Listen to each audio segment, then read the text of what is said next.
All right. Well, I'm here today with Professor Gary Francione. He is a distinguished professor of law and philosophy at Rutgers University, and he's the author of Reign Without Thunder, as well as Animals, Property, and the Law. I'm so happy that you could join me today for this debate, and welcome to the show. Sure. Thank you very much, Erik. I'm glad to be here. Well, I hope we can start out by agreeing that whatever our differences, and they might be significant, that you and I share an ultimate goal, and that is we both want to rid the world of animal agriculture. Well, yes, I want to rid the world of all animal use. I mean, agriculture. I want to rid the world of the use of animals for food, for experimentation, for clothing. I don't think we should be breeding animals for companionship. I don't think we should be breeding or bringing into existence any domestic animals at all. So perhaps my agenda is a bit more ambitious. I don't know, but we'll see. Well, in any event, I think at a bare minimum, ridding the world of animal agriculture would be a tremendous thing, and I'm sure we're in agreement on many, many other things. Now, I know that you listened to my show from a couple of weeks back when I responded to some of your comments on the Vegan Freaks show, and I want to give you an opportunity to talk about some of the things I said and sort of get things rolling. Okay. Let me say first of all that I have, as a result of wonderful advice from Randy Sandberg, who is working with me on my website. He's got me hooked up to you with this Skype device, and I have headphones on. And I don't think that my dogs can hear these voices, but I do have 5 non-human canine companions in the house. And they're all rescued, and they're all vegans. I want to say that right up front. They may bark, and in which case I apologize, but there's really very little that I can do about it. I hope that they won't be too. Sometimes, if they hear you defending welfareist reform, Erik, they may respond, but hopefully they'll be quiet. I'm just glad they're listening in. All right. I did listen to your podcast of a couple of weeks ago. And I would like to state what my position is, because I think in certain respects my position was not properly represented. But let me explain what my position is. Basically, my view is that the right's position focuses on the use of animals, and it says that use can't be justified morally, however humane it is. It's not a question of whether it's humane or not humane. Animal use is wrong. We have no moral justification for exploiting non-humans under any circumstance. Animal welfare focuses on treatment and seeks to make that treatment more humane. Rights seeks abolition. Welfare seeks regulation, or aims at regulation. Now, these are fundamentally inconsistent positions. That is my view. They are fundamentally inconsistent. That was the subject of Reign Without Thunder. That the rights position and the welfare position are fundamentally inconsistent, just as those positions were with respect to human slavery, Erik. I mean, if you go back to the 19th century, you see there were some people who took the abolitionist position and who thought that all of their efforts and activities ought to be aimed at abolishing the slave trade. And then you had people who said, well, we don't like the slave trade, but the way to deal with it is to make slavery more humane. Those people saw themselves as on very, very different sides of the fence. And I agree. I understand why they did.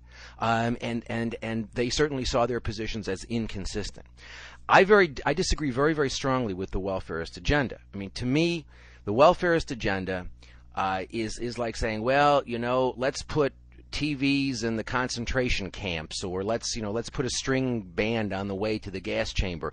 If we put better mattresses in the dormitories that people are being kept in before they're gassed, does that reduce suffering? Well, maybe it does marginally, I guess. I mean, perhaps it does, but it misses the point. Causing less harm is, I agree, always better than causing more harm. But that doesn't mean that causing less harm is morally acceptable, or that we ought to campaign to cause less harm, or campaign for less harm. The example I use, Erik, is the rape example. If someone's going to rape someone else, it's always better if X is going to rape Y. It is better that X not beat Y as well. But if X doesn't beat Y, in addition to raping Y, we don't want to say that X is a conscientious rapist, and we don't want to campaign for rape without beating. And this is what I see the enterprise, the sorts of things that you support and that some of the other people on in what I regard as the new welfarist camp support, is this notion that, well, since rape is better if you don't beat the person, then we ought to be campaigning for raping without beating. I disagree with that. My bottom line view is that we've got limited time and limited resources. We can campaign for abolition or we can campaign for welfare. It's a zero-sum game. Every cent that we spend, every second of time that we spend campaigning for welfare is less money and less time that we are spending on abolition. And as far as I'm concerned, we ought to be focusing on abolition. We ought to be focusing on use, and what I argue for, both in Rain Without Thunder and other things I've written, is that we ought to be focusing our time and our energy on veganism and vegan abolition and education, creative vegan abolition education.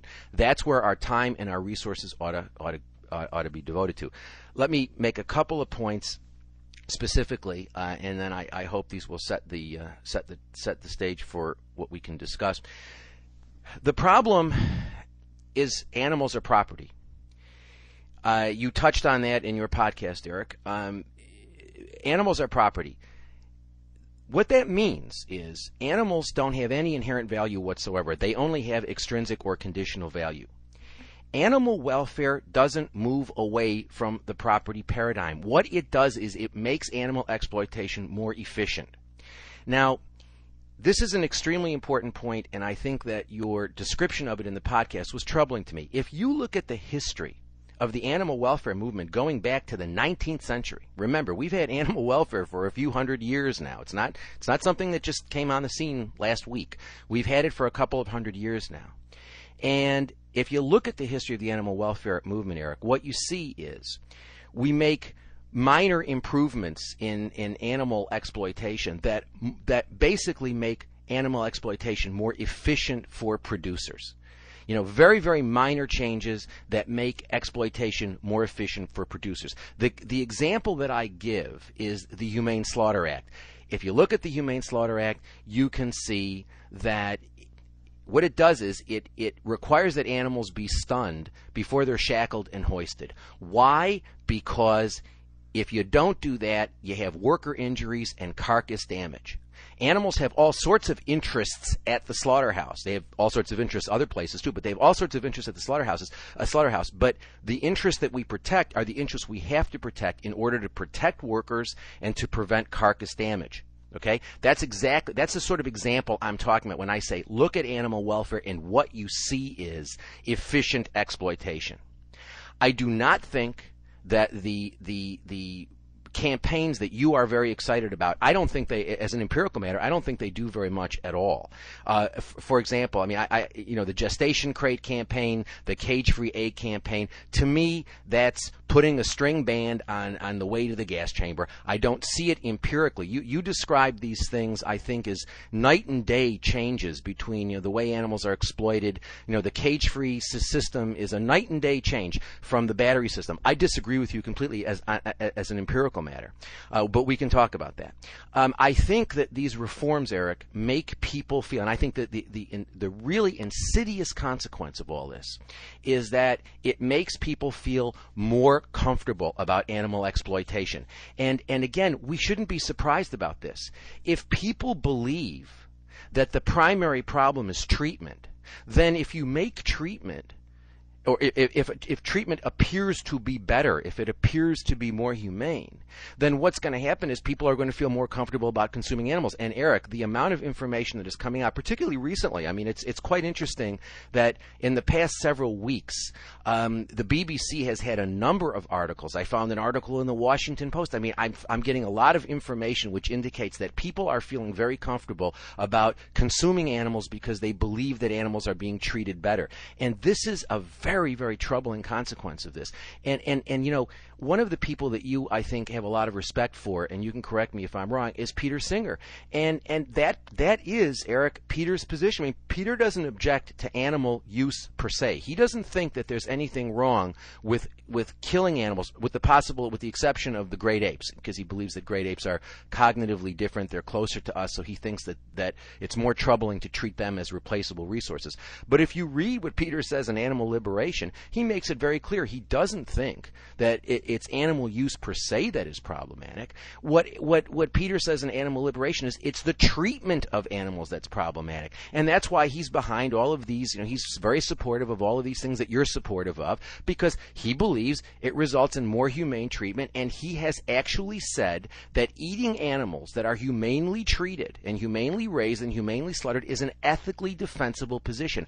I think it is terrible that someone who is referred to as the father of the animal rights movement is saying that it's a morally defensible position to eat animals that have been, quote, humanely, end quote, raised or slaughtered. I think that's nonsense. I don't think there is such a thing as humane slaughter, and I don't think that these animals are being humanely raised, but I think it's problematic for Peter to be taking that position. And let me just finish up by saying, from what I understand, and please correct me if I'm wrong, but I understand your position to be what I call the new welfarist position.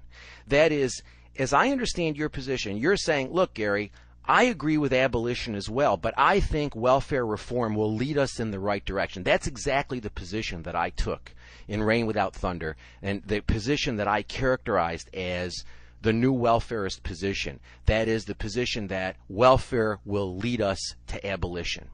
And I argued a number of things in Rain Without Thunder, and that I argued, for example, that there are doctrinal problems with that, but there are also important practical problems. We've had animal welfare, Erik, for over 200 years, and it ain't leading to the abolition of anything. We are exploiting more animals today than ever before, and in more horrific ways than ever before. There is no empirical proof whatsoever that welfare reforms lead to abolition. Absolutely none. Let me end by saying this. You used a metaphor, an image in your podcast.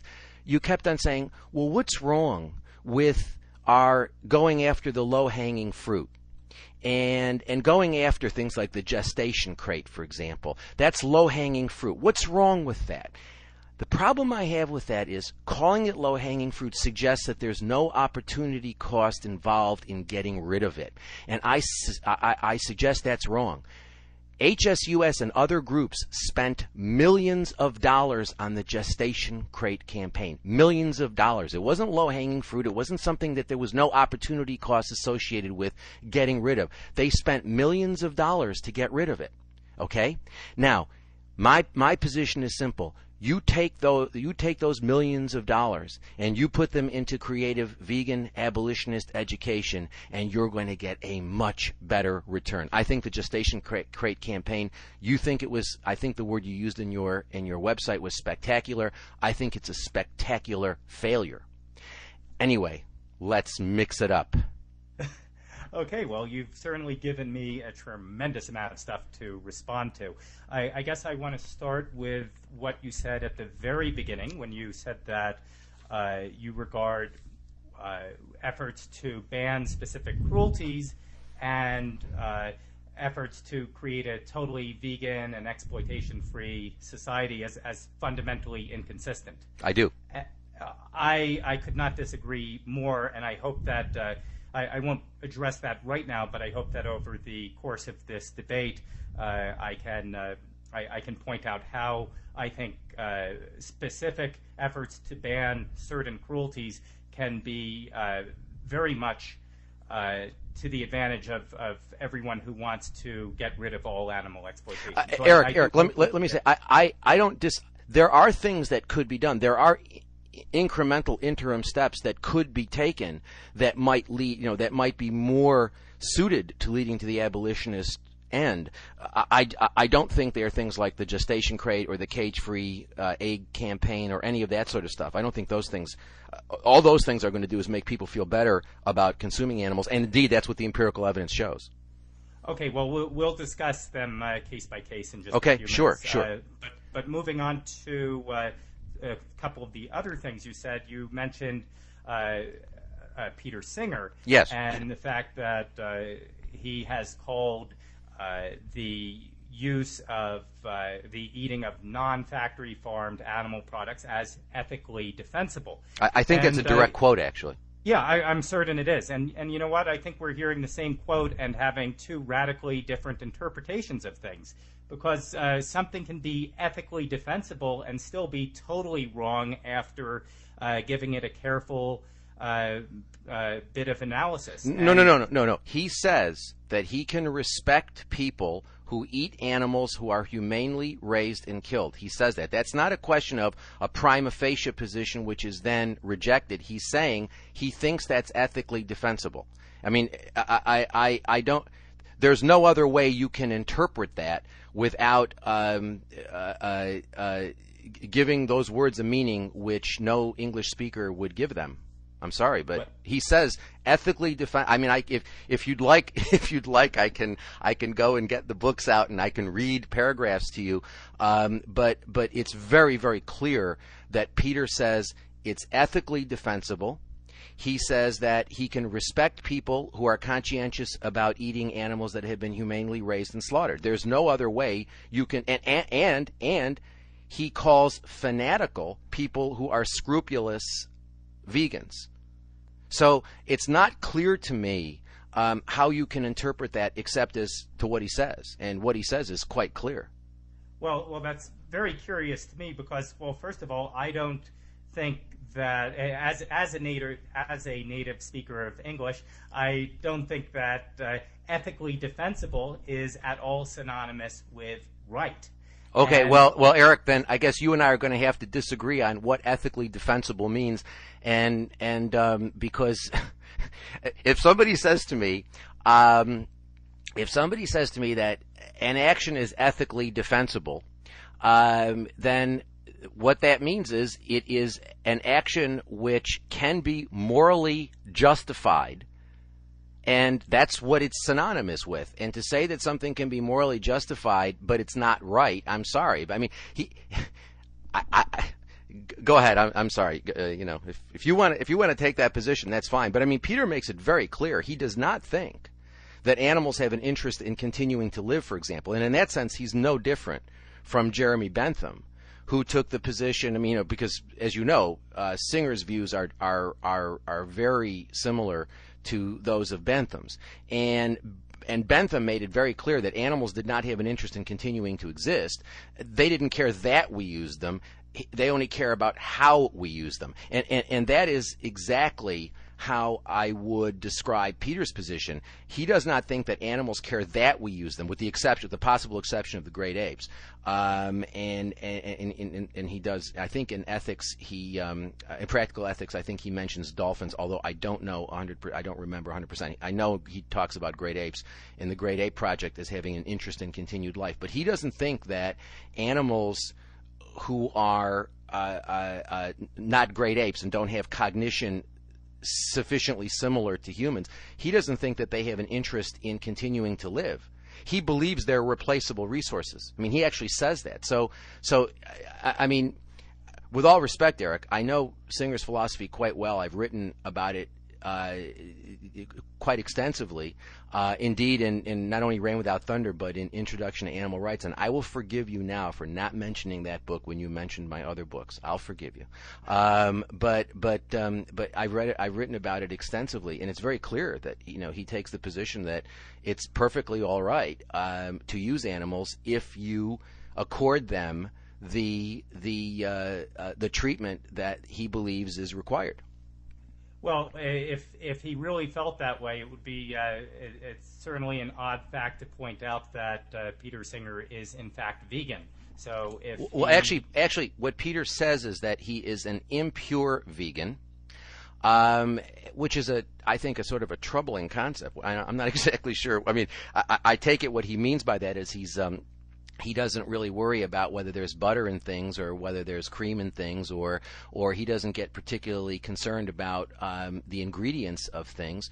But he also says, Erik, quite clearly, he says that he thinks that veganism is probably the way to go, but because he believes that it's very, very difficult to ensure that animals have been treated humanely. But again, that's a contingent, conditional thing for him, Erik. I mean, that's linked to whether or not, I mean, it's a factual question as to whether or not the animals have been treated properly. If the animals have been treated properly, then he has no per se objection to animal use. I mean, that's very clear, Erik. That's very, very clear in Singer's philosophy. I could give you all sorts of citations for that. And indeed, a number of them appear not only in my books, but they appear in some of the essays that I've written at the blog that I have attached to my website. Okay, well, perhaps we can email him after this discussion and see if he can chime in on some of the things that you and I just said. I had suggested to you when you asked me about the debate, I had suggested, why didn't you have Peter on? I think it'd be terrific to have Peter on, and he could answer some of these things himself. So I'm more than happy. You can email him, you can bring him on, call him up right now, and have him come and talk to us. Okay, I think that's a super idea. Okay, moving forward to some of the things that you said at the very beginning, I guess I want to end up with taking a quick look at what you said, that essentially we've had animal welfare for 200 years, and, it's really not accomplishing a whole heck of a lot. No, it's not.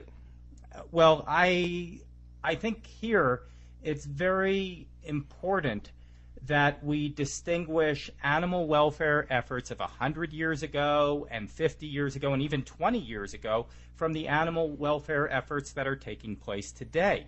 For example, 100 years ago, from what I've been able to see in my reading, virtually all animal welfare that took place was on behalf of dogs and cats, and certainly farmed animals were very far down the list relative to today.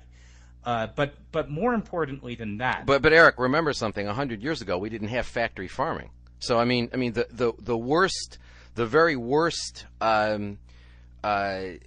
institutional practice came into being at a time when animal welfare concerns were quite high.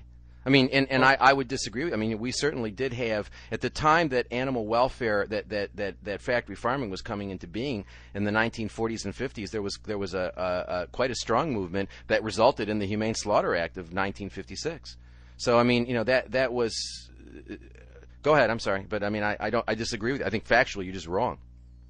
All right. Well, on top of that, 25, 30 years ago, I just want to indicate how much the efforts on specific to address specific cruelties has changed, and how much the mentality behind some of these campaigns has changed. Erik, let me just ask you: your voice is fading. This is my first time with Skype, and I just want to make sure this is all working correctly. Your voice is faint. Is my voice coming through all right? Your voice is coming through fine, and from what I can see of Skype, it's being properly recorded. I'm looking closely at the bars, and with your permission, I'll cut out this exchange about voice quality from the podcast. That's fine. That's fine. But it looks like it's going just fine. Okay, now you're better. I don't know what you did, but now you're better. Okay. The other thing I want to say is that even 25 or 30 years ago, when the Humane Society of the United States met for one of their big meetings, or the ASPCA would get together, just 25, 30 years ago, the primary thing served to everyone there. And you're talking about all of the executive leadership of these organizations. They would get together and sit down and have steaks. So, what we've seen... What do they eat now? Well, to my understanding, and I whenever any of the big traditional animal welfare groups get together, I'm specifically talking of HSUS, I believe they have a strict vegan policy on meals dining related to events. So that to me suggests a radical change. Eric, yeah, I think it's great. If in fact what you say is accurate, I think that's fine. I remember being invited to the Summit for Animals in the early 1990s, and I complained about the fact that there was milk on the table, and I was told that that was I guess fanatical thing to be concerned about. So to the extent that HSUS is in fact having a strict vegan policy at all of their official events, I think that's great. But like in the grand scheme of things, so what? I mean, is that really what progress is? I mean, is that what progress is? That HSUS has vegan meals? I mean, yeah, it's better than that they have, but I mean, let's talk about the campaigns. Let's talk about the Gestation Crate campaign. Let's talk about the Cage-Free Egg campaign. Where are those things going? What are those things doing? How much are they costing? And let's talk about that. But, it's not just the vegan meals. It's the fact that, 20, 30 years ago, that group and most of the big ones was being run by meat eaters. Today, we have HSUS being run by a committed vegan who, clearly has a much larger agenda than winning incremental reforms. I mean, the incremental reforms are in my eyes, part of a much bigger picture here. So let's talk about some of those. If you're saying that Wayne Pacelle ultimately wants abolition, I'm not questioning that. That may be true, that may not be true, but again, that goes to my whole position about new welfarism. It is my position that things like the Gestation Crate campaign and cage-free eggs don't lead to abolition. All they do is make exploitation more efficient, they make it more acceptable, and they don't depart from the property paradigm. If we're ever going to have abolition, we're going to have to get rid of the property status of animals, and these incremental changes are not departing from the property paradigm, they're reinforcing it. Well, I could not agree more, and I think all the evidence comes down that welfare reforms make animal agriculture less efficient, not more efficient. Let me talk a bit about that. Sure. Now, there's no doubt that the better you care for an animal and the more space you give that animal and the better the food and the better the veterinary care, the better that animal will grow, the better that animal will perform, etc. So there's no doubt that quality care at every step of the way will yield the best results per animal if you're in the business of raising animals. There's simply no doubt about that. But that's where I think this suggestion you have that welfare reforms act in the best interest of animal agriculture, it really takes a wrong turn, because while better treatment does result in better yields, the reality is that most specific improvements that you can initiate for the animals in terms of them suffering less, eating better, receiving better care, more space, etc.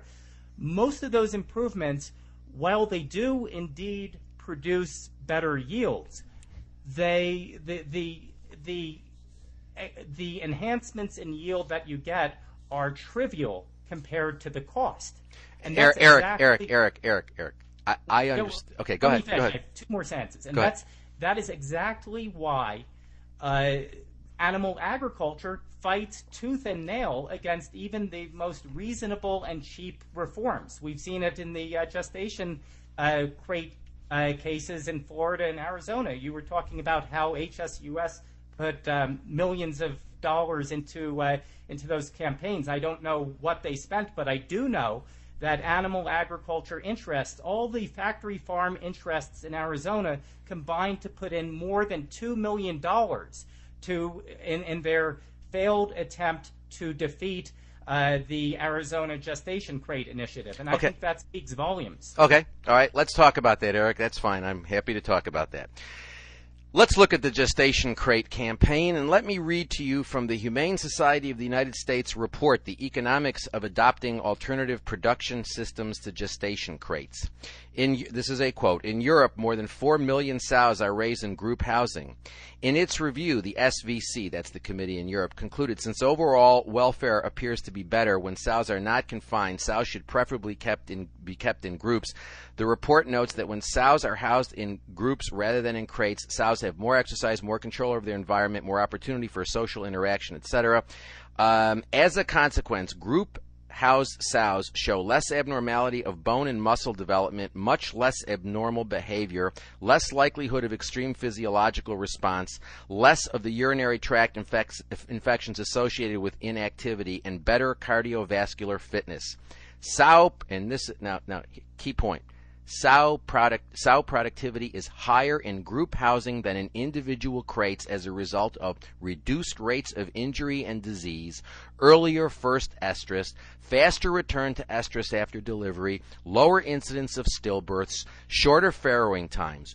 Group systems employing ESF, which is the electronic sow feeding, are particularly cost effective. These systems are being widely adopted in Europe, and their welfare advantages have been well documented in scientific reviews. The entire HSUS campaign was based on the fact that the European study showed, which they did, that alternatives to gestation crates were economically efficient. They increased the productivity of these animals, and they increase producer profit. And HSUS is exactly right on that. The Europeans understood that. They've understood that for a while, and HSUS basically is acting as an advisor to the American pork industry, saying, "Come on, guys, you ought to come along with this because it's going to be economically better for you." And that was exactly the argument that they made. I am reading it from their own report. Now, you ask a question about why is it that producers object to these things if in fact they're economically efficient. That's an interesting question. Let me explain it to you. It is a well-known phenomenon in terms of organizational behavior.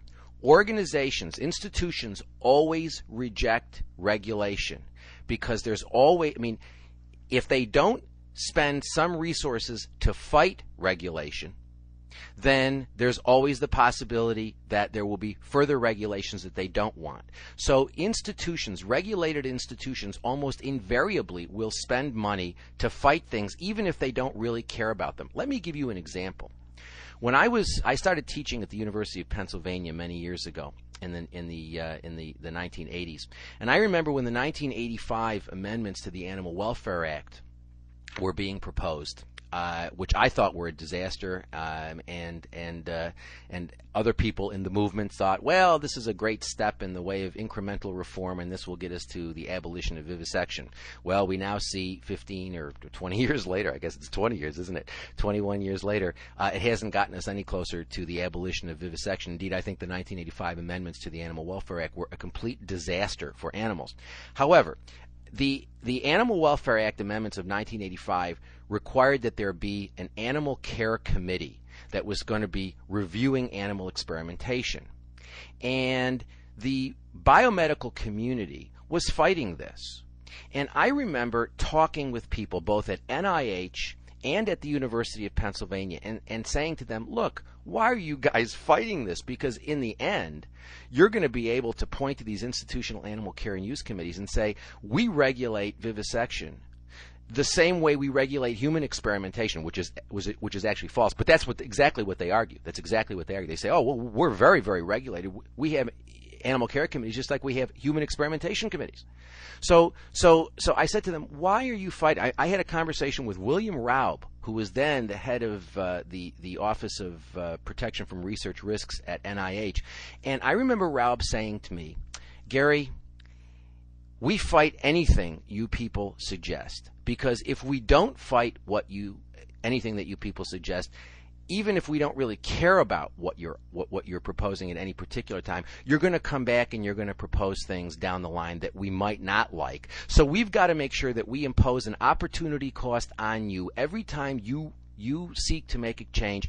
We've got to fight that, because if we don't, you might come back and seek more pervasive changes that we don't like. So that is a well-known feature of organizational behavior. And actually, I've studied this, and there's a literature on it out there, that industries will oppose regulation even if they don't think it is particularly onerous or problematic regulation, because if they don't impose an opportunity cost on the people proposing the regulation, they might face more pervasive regulation down the line. I would also say this to you. With respect to the factory farming issue particularly, factory farming developed in the 1940s and 50s, and it was thought that that was a more efficient way, economically efficient way of raising non-humans that we're going to eat.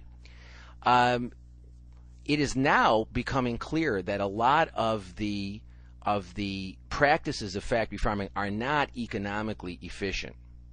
And the industry right now is trying to take in this information, and there's a lot of information out there. And then you have the people who are, for example, have a vested interest in the intensive systems that are being used. Those people are lobbying, and those people have an interest, and there's a lot of information out there. But what is becoming clear is that a lot of the practices of factory farming are economically inefficient, in the sense that if you moderate them, you will get better productivity from these animals, and that information is clearly now filtering into the system. Changes are being made to accommodate that, but the fact that the industry is fighting these things, they've got to impose an opportunity cost, because if they don't, then we might come back and make suggestions which are more pervasive, more problematic, more costly, and that are not economically efficient. And they want to make sure that they understand that there's an opportunity cost imposed on the animal people every time they make a suggestion. So the fact that the industry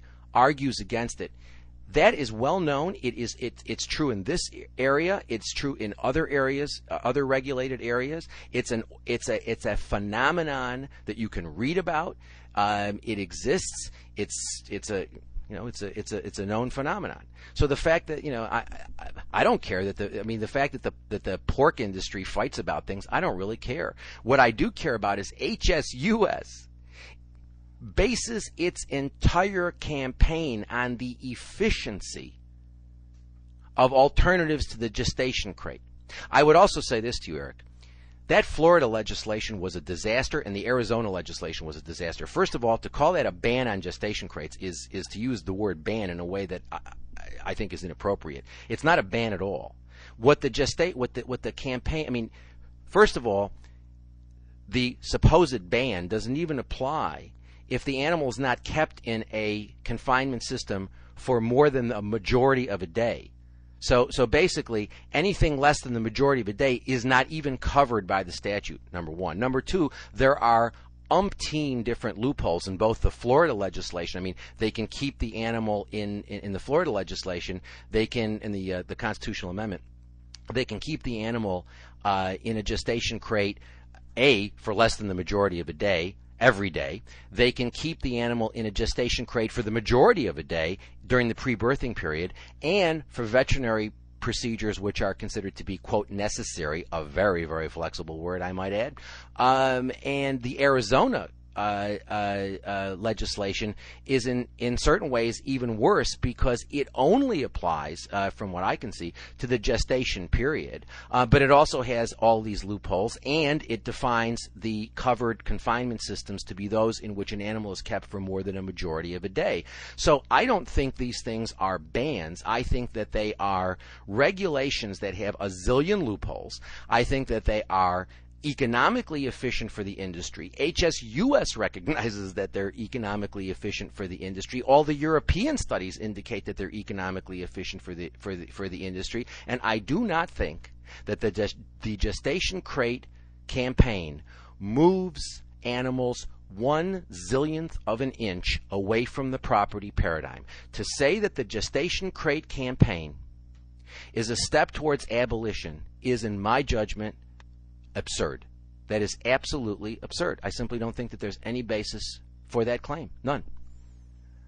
Okay, well, you've said so many things that I hardly know where to begin to respond. But so let me talk in general about some of the enormous reductions in cruelty that have come about through banning specific agriculture practices. Can I ask you, do you disagree with my analysis? If you disagree with my analysis on the gestation crate, in what way do you disagree with it? I mean, HSUS says what it says. It's in black and white. You can go look at it just like I read it. The European studies say what they say. The Florida legislation or the constitutional amendment says what it says. The Arizona legislation says what it says. We don't know what Smithfield is going to do. I mean, Smithfield is going to phase them out over 10 years. We have no idea what they're going to do, but my guess is it's going to be based on the same sort of model that the Florida amendment is based on or the Arizona legislation is based on, which is basically not a ban at all, but a very, very minor regulation with umpteen loopholes. And this is what you call spectacular. Erik, why do you call this spectacular? Well, I call it spectacular because until now, in fact, right now, every Smithfield sow, spends her entire life, when she's not in farrowing crates, which are pretty much the same, but she spends her entire life in a 2-by-7 foot crate. She doesn't have room to step forward, move back, turn around. She has no room to socialize. She's sitting in this barren stall, which provides her no comfort, no opportunity to express any kind of normal interaction with her environment. I mean, what we're getting at here, Gary, is that. But Erik, she's not. If the Smith. Smith. Let me talk. Go ahead. I mean, you've talked this, and I mean, we were supposedly having a debate, and I see that it was a mistake for me to not figure out something with you in advance where we could get a moderator here because you've done all the talking. It's your show, bro. I mean, if you want to moderate, I told you. You want a moderator, have a moderator. I also told you if you wanted to have any number of people in on your side, I told you to do that. So, I mean, what do you want me to say? Well, I'm being polite by not interrupting, and then every time I talk, you've been interrupting me. So, in any event, you've said so many things that it's hard for me to know where to begin. But let me begin by addressing one of the things you said in regard to the Humane Society of the United States and some of their claims about European crate welfare. And there is no doubt that there are some ways that you can improve welfare for breeder sows that will pay off for you. But on balance, I don't think, and I've seen no evidence of this from you, that moving away from a 2-by-7 crate and all the horrors that contains, and moving away to a different standard of keeping these breeder sows, I've seen no evidence from you that is a net gain for the pig industry. And you talked about the pig industry having wanting to impose an opportunity cost on on HSUS and the animal protection groups, and yeah, that makes perfect sense that they would want to impose an opportunity cost whenever they could do that at little at no cost of their own. But here we're talking about the industry, which is an industry which is pretty darn tight with its with a buck, being willing to spend $2 million in Arizona alone to try to fight off HSUS's initiative. We're not talking about some petty move by the pig industry to cost HSUS a lot of money. This was all the big players in animal agriculture ganging up and trying to fight tooth and nail against this pig reform effort in Arizona, and they failed. And the whole reason that Smithfield Foods has caved in and announced that they are moving ahead with going to phase out these gestation crates is because they know that HSUS would replicate the Arizona campaign in several other states, and it would cost them a lot of money to fight, and they'd probably lose that too. And I think that's why we've seen Smithfield Foods cave in here. And I think that's a wonderful thing. But, I want to take a step back and take a look at how much of this suffering, how much animal suffering is being prevented by some of these welfare reforms. And so let's take a look at, at the egg industry. I'm curious, Gary, what do you think about the HSUS campaign to get battery eggs out of universities across the United States. Is it okay for me to talk now? Yes, I'm inviting you to talk. So yes, please. Okay, let me say, first of all, with respect to the 2 million, I mean, I'm assuming that the number that you're giving is right about what the industry spent in Arizona, and the idea that $2 million for the pork industry is a lot of money is silly. It's pocket change. Number one. Number two, you said that that these advances would really help pigs. Again, I think empirically you're wrong. The bottom line is, under the Florida amendment and under the Arizona law, we do not know what Smithfield is going to do, and whatever they're going to do, it's not going to happen for 10 years anyway. The legal rules are clear. They can keep these animals in gestation crates for 11 hours and 59 minutes a day. It only applies to confinement systems in which the animals are kept for more than a majority of the day, number one. Number two, there are umpteen loopholes that allow them to keep them in a confinement system like a gestation crate for the entire day. So I disagree with you empirically that in fact these supposed advances are in any way keeping animals out of gestation crates in the way that you're suggesting. Now you've asked about the egg campaign. Well, that's another one that I don't have a whole lot of I think is sort of silly. I mean, first of all, I'm looking at the HSUS definition of cage-free. Cage-free are uncaged inside. Eggs labeled as cage-free are uncaged inside barns or warehouses, but generally do not have access to the outdoors. They have the ability to engage in many of their natural behaviors, such as walking, nesting, and spreading their wings. Debeaking and forced molting through starvation are permitted. There is no third-party auditing. Now, I'm looking at an article from the Daily Mail in London, January 23, 2007, an article about how Glenrath Farms in Scotland has 25,000 in a 150-yard long shed. Eric, if you think that is an advance over battery cages, I most respectfully disagree with you. You've got a zillion animals in cages. You take them out and you stick them on the floor. They're still walking on each other. They still have absolutely no space. They're still cannibalizing each other. I do not think that it is in any way a significant advance over battery cages. I am looking at Satya magazine from October 2006, an article written by Casey Mell and Jason Tracy of the, I probably have this wrong, the Omani Farm Animal Sanctuary. Casey says, over the past 10 years, Jason and I have been in numerous factory and family farms, many that boasted cage-free conditions. Actually, the cage-free facilities were by far the most horrific. The most horrific.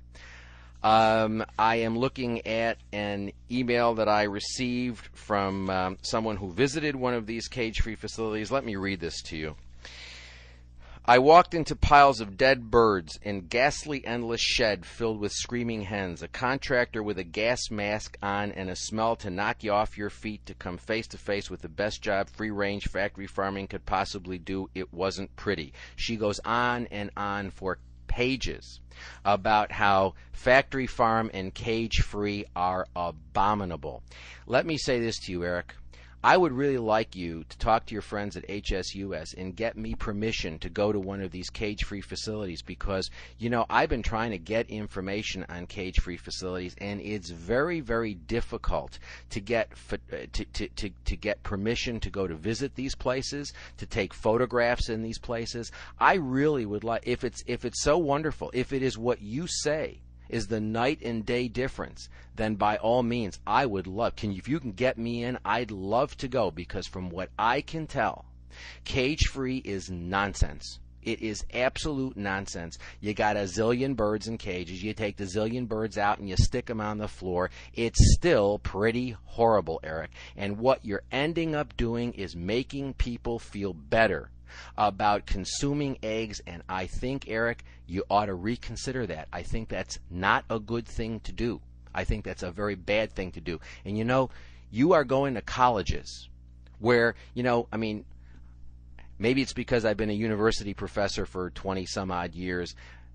Maybe it's my own prejudice that I'd like to think that the young people in universities are more open to expansive thinking. Maybe I'm wrong about that, but, humor me.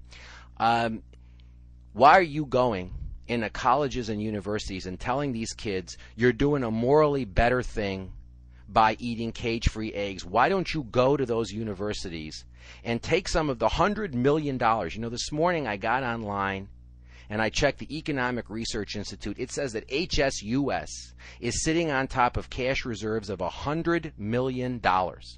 So do me a favor, talk to my old buddy Wayne Pacell and ask him why he isn't taking some of that $100 million and going into these places and providing really wonderful vegan alternatives for these young people so that we can educate them about abolishing animal use rather than trying to make them feel better about consuming the eggs of animals that are tortured just as much as the battery hens are tortured. That's my view on the cage-free egg situation, Eric. Well, I think it's frankly misinformed. I think that... in what way, Eric? In what way? I'll tell you exactly in what way.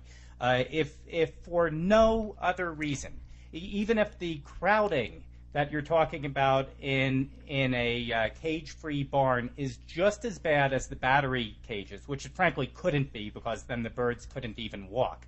But even if it were, the main objection that I have to what goes on in battery cages is not the crowding, but the fact that these birds spend every moment of their lives, which typically goes 1.5 to 2 years, they spend every moment of their lives standing on wire, and when they sleep, they are pressed up against wire. And if you go to a factory egg farm that uses battery cages, what you see is that if you walk into one of these barns where the hens are over 1 year old or over 1.5 years old, you see no feathers, you see skin that is just abraded and cut and bruised.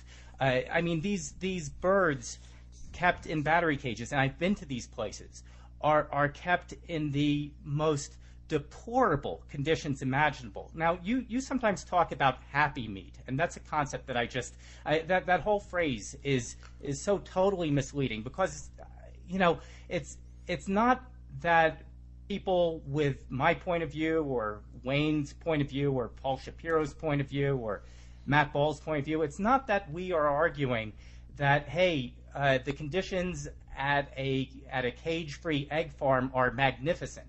They are not. But it is still nevertheless night and day. Night and day, not in the sense of heaven and hell, but night and day in the sense of, okay, well, both of these are pretty much prisons. It's just that the battery cage industry, it's more like an Abu Ghraib sort of prison, whereas the cage-free egg farms are more of a Connecticut minimum security prison for white-collar prisoners. Oh my God! I can't believe that you used that metaphor. But go ahead. I think that's shocking to me. That's shocking to me that you would portray what goes on. I'm sitting here looking at pictures that have been sent to me of, quote, cage-free animals. And I'd love, Eric, my challenge to you is get me into one of these places. I'd love to see the minimum security, the Connecticut minimum security prison that you're talking about. I'd love to see it because from what I understand about these cage-free facilities, they ain't that. So I would love to see it. And I think that you are exaggerating beyond belief the actual protection given to animal interests in these cage-free facilities. I think it's basically nonsense. It's putting an orchestra on the way to the gas chamber. Does that make it better? Well, I guess maybe a little bit if you hear some Mozart before you get gassed. But I don't think it's a Connecticut minimum security prison. But get me in. Get me in with my camera. I've got a brand new mini DV cam that I would love to. Come on, I'm trying to get into one of these places. Help me out. Boy, that suggests that I have any pull whatsoever with animal agriculture, and I certainly do not. Well, then how can you make claims? If you don't know what's going on in these places, Erik, then how can you make claims to people that that cage-free facilities are any better? How can you make that claim? And as far as what you're saying about what Matt Ball is saying, or Wayne Pacell, or Paul Shapiro, or any of these other welfarist people, let me just make one thing clear. What they are doing is making people feel more comfortable about animal consumption. And that is clear. There is no doubt about that. You cannot dispute that. Why aren't they putting their resources, Erik, into educating people about abolishing animal use? Because every buck they're spending and every second of time they're spending on things like cage-free eggs and gestation crates is doing nothing but making people feel that it is, in Peter Singer's words, ethically defensible. And I don't know how you understand that, but that means right. Yeah, no, I understand that there's a vast difference between something that is ethically defensible and something that is right. That's fine. That's fine. Let your listeners figure out what the difference is. I certainly hope that they will consider that. Well, we didn't end up covering half of what I had hoped to in this. Oh, we can keep going. I went to see Amazing Grace last night, Erik. Oh, okay. Because I thought this would probably go long. I'll be happy to go as long as you want. We can go all night if you want. Go ahead, okay, do it. Do it. Terrific. Let's do it. Terrific. Hey, can you hang on for just 1 second, because I do need some water. Sure. I'll be right back.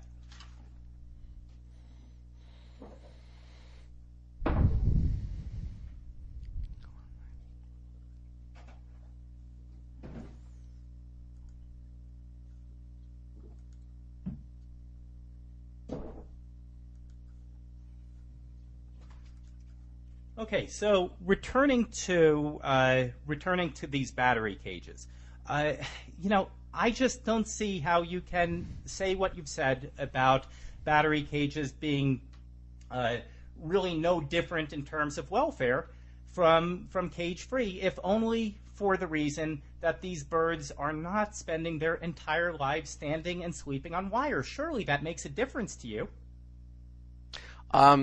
Erik, I think that putting mattresses in concentration camps probably makes a minor difference as well, but it misses the point. Not beating somebody that you're raping makes a difference, but do I want to campaign for raping people without beating them? The answer is no. You just miss. What you don't understand is that it's just a different way of looking at the problem. You think the way of dealing with the problem is making torture less painful. My view is that, well, look, we're not tomorrow, Erik. You and I have tomorrow. We don't know if we've got any more than tomorrow. Hell, we may not have more. We might not have all of tomorrow. But you have to decide tomorrow, what are you going to spend your time doing? And I have to decide, what am I going to spend my time doing? And I would rather spend my time trying to educate people about getting rid of animal exploitation altogether and stopping consuming animals altogether. And I think that is a more cost-efficient, more effective way of dealing with the problem. You think that the way to deal with the problem is to spend time and spend resources on getting people excited about gestation crate campaigns and cage-free egg campaigns. Now look, my view is, Erik, God bless you. If that's what you want to do with your time, that's fine. But I don't see that as being, A, consistent with the philosophy of abolition, and B, practically effective, and C, I think it's counterproductive because I think it's making people engage in more exploitation. So I don't view it that way. So my view is, I will spend my time educating people about veganism and about abolition, and you will spend your time focused on cage-free eggs. I will talk to college students and say, stop eating eggs. You will talk to college students and say, you're a good person if you eat these cage-free eggs. And that's just the difference between us. And that's fine. I mean, do what you want to do. But the one thing I'd ask you to do, and I feel strongly about this, is stop saying that people who have my view are divisive. We just disagree with you. I think what you're doing is wrong. You think what I'm doing is wrong. Okay, fine. So I do my thing, you do your thing. It doesn't mean that I am divisive. And it doesn't mean, you used an expression in your previous podcast that I took great exception to. You said I was a fundamentalist, which I thought was a very, very Bush-like cheap shot, trying to associate the abolitionist position with reactionary, with very, very problematic religious views. And I think it's wrong to pejoratively characterize moral consistency in that way. I'm opposed to, all rape. Does that make me a fundamentalist with respect to rape? I'm opposed to all child molestation. I don't think it's a question of whether you do it humanely or whether you don't do it humanely. I think it all stinks. Does that make me a fundamentalist about child molestation? Well, I guess I'm a fundamentalist about that. I think animal exploitation is wrong. I think animal slavery is wrong. I don't care how humane it is. I don't think that the stuff that you're promoting is making it more humane in any significant way. I think it's actually counterproductive because it's making people feel better about animal exploitation. But, does that make me a fundamentalist? Well, it makes me morally consistent. It makes me morally consistent because, the problem I have with your position, I have lots of problems with your position, but one of the problems I have with your position is that it's fundamentally, Erik, and I'm not saying you're not an honest person, so let's be clear about that. Actually, Erik, I'm fond of you. But the position that you articulate, the new welfarist position, that is, you really want abolition, but the way you're going to get to abolition is through regulation, is not itself honest. Because what you say to people is, okay, make this change. Make this change. We want you to make this change. We're not talking about any other changes. We're saying make this change. And then people make, let's assume they make that change. And then you say, okay, no, we want to, that's not enough. We want to move you further. No, that's not enough. We want to move you further. This is exactly what people are saying. They're saying, look, the animal people aren't really being honest because what they really want is something more. And I say, let's just focus on the honest, straightforward campaign of abolition of animal use. Given the extent of animal exploitation, the incredible extent of animal exploitation, let's spend our resources now on building a vegan base, a group of people who are opposed to all animal use. Maybe if we had such a base, maybe if we stopped confusing people and focusing their attention on treatment, maybe we might actually make some progress. Maybe we might be able to support some legislation down the line that actually does affect the property status of animals. Because if you think gestation crates and cage-free egg campaigns are working, if you think those things are moving people away from the property paradigm, Erik, with all respect, I think you're dreaming. Well, all right. So again, it's really tough to respond to you because you cover so many things. I hardly know where to begin. But okay, so let me talk about fundamentalism, and let me get back to gestation, or let me get back to battery cage eggs. Okay, I'm under the impression I've read a lot of things over the last couple of weeks, but I was under the impression that didn't you in fact respond to my podcast on your blog and talk about yourself being a fundamentalist and taking that word on happily?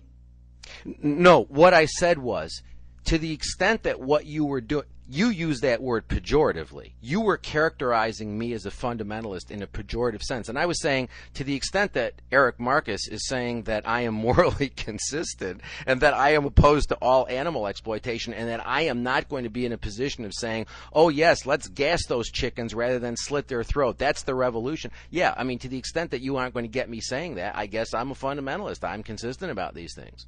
So what I was concerned about was that you were using fundamentalism in a very morally pejorative way. You weren't using that to describe me favorably. You were using that to attack me and to describe me pejoratively and to associate me with things like right-wing Christian fundamentalism or Islamic fundamentalism or the other sorts of fundamentalism that that are bugaboos in our society these days. And that's what I objected to.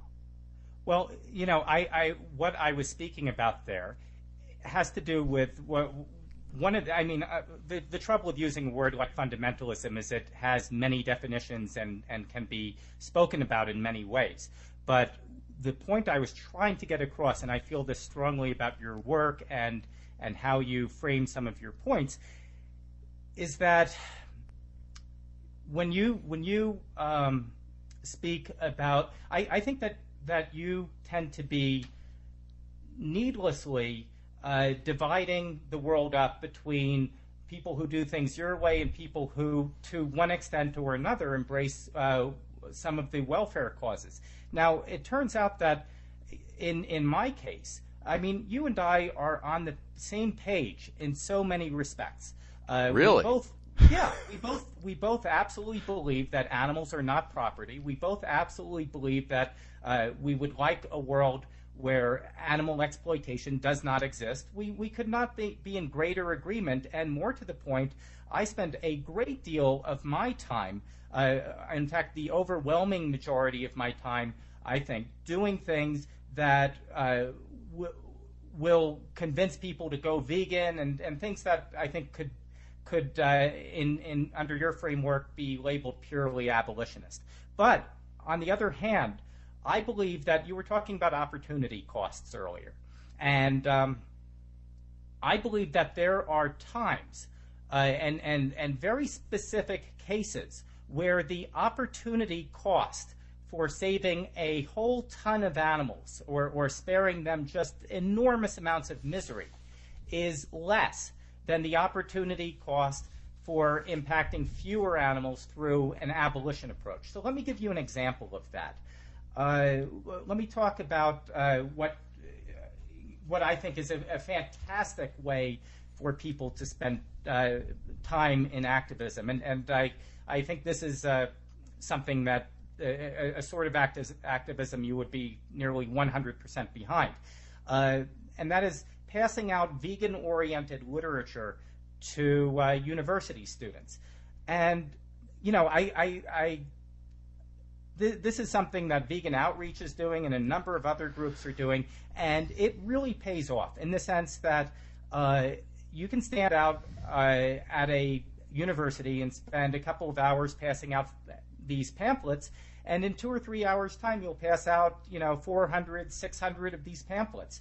And people actually, most of them get thrown away, most of them don't get read, but I don't know, 1 or 2% actually get read by people who are then willing to make some significant changes to their diet. And the expense of these pamphlets and the amount of time it takes to get these pamphlets into people's hands has a real payoff. And it's something I really urge everybody to do, and I think it's something that really falls under sort of your abolitionist framework of thinking. Now, as this is, I think, one of the most productive activities, personally, that I think an activist could do. And let me say that it would take, say, 100 hours, maybe 150 hours, to pass out vegan literature to every single student at a university of, say, 20,000 students. And, from all this work, from 100 hours spent and maybe a few $100s worth of pamphlets, only a couple hundred students, at the very most, Gary, only a couple hundred students are likely to make significant changes to their diets after reading this literature.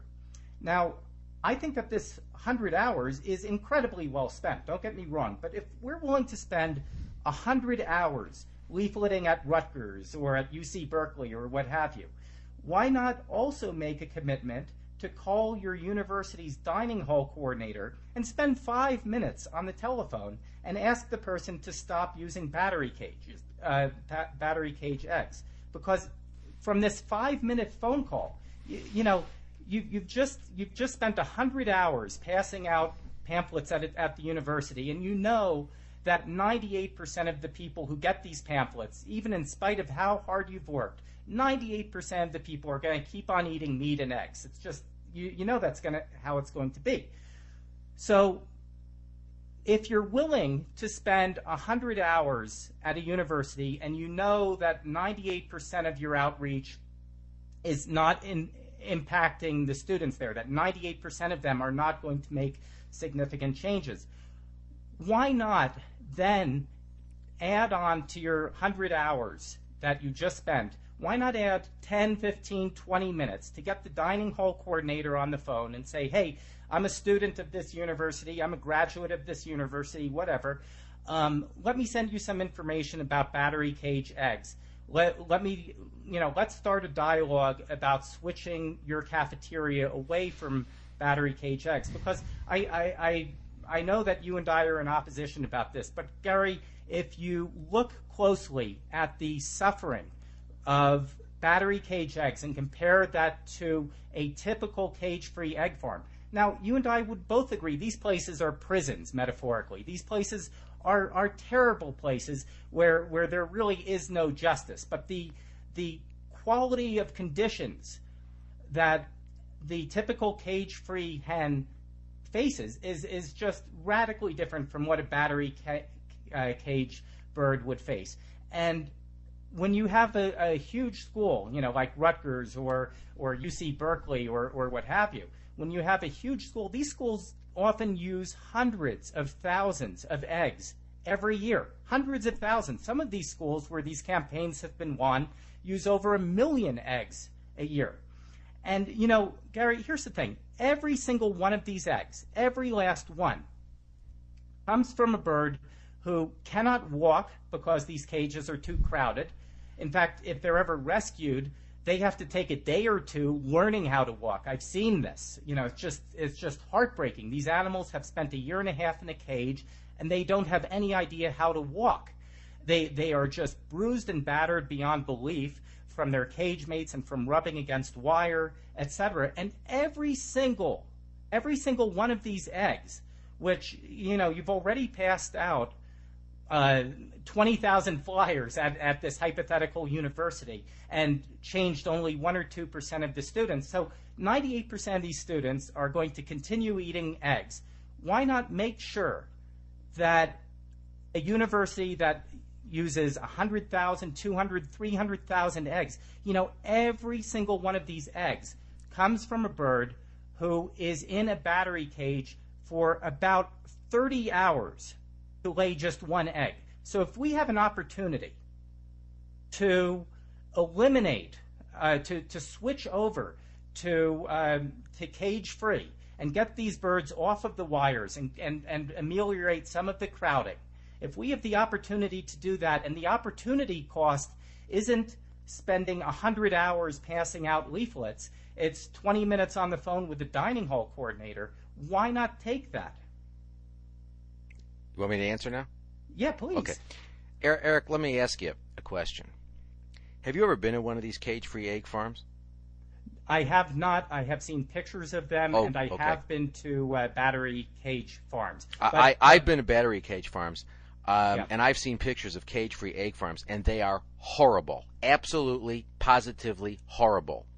And I don't know that I would describe a cage-free egg farm as anything more than a concentration camp with a string band on the way to the gas chamber. That's how I would empirically describe those situations in terms of the analogies. So you haven't been to one. I haven't been to one. I'd like to go to one.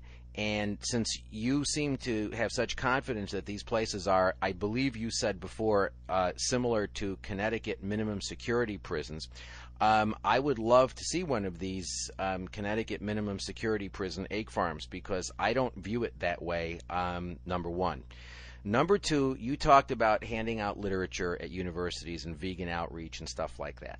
Let me say that I've seen some of Vegan Outreach's literature, and I disagree with it, in the sense that to the extent that what it says is, well, you should be vegan, but if you can't be, then there are other morally acceptable alternatives. And the bottom line is, you shouldn't tell people that. You should tell them there is no morally acceptable alternative.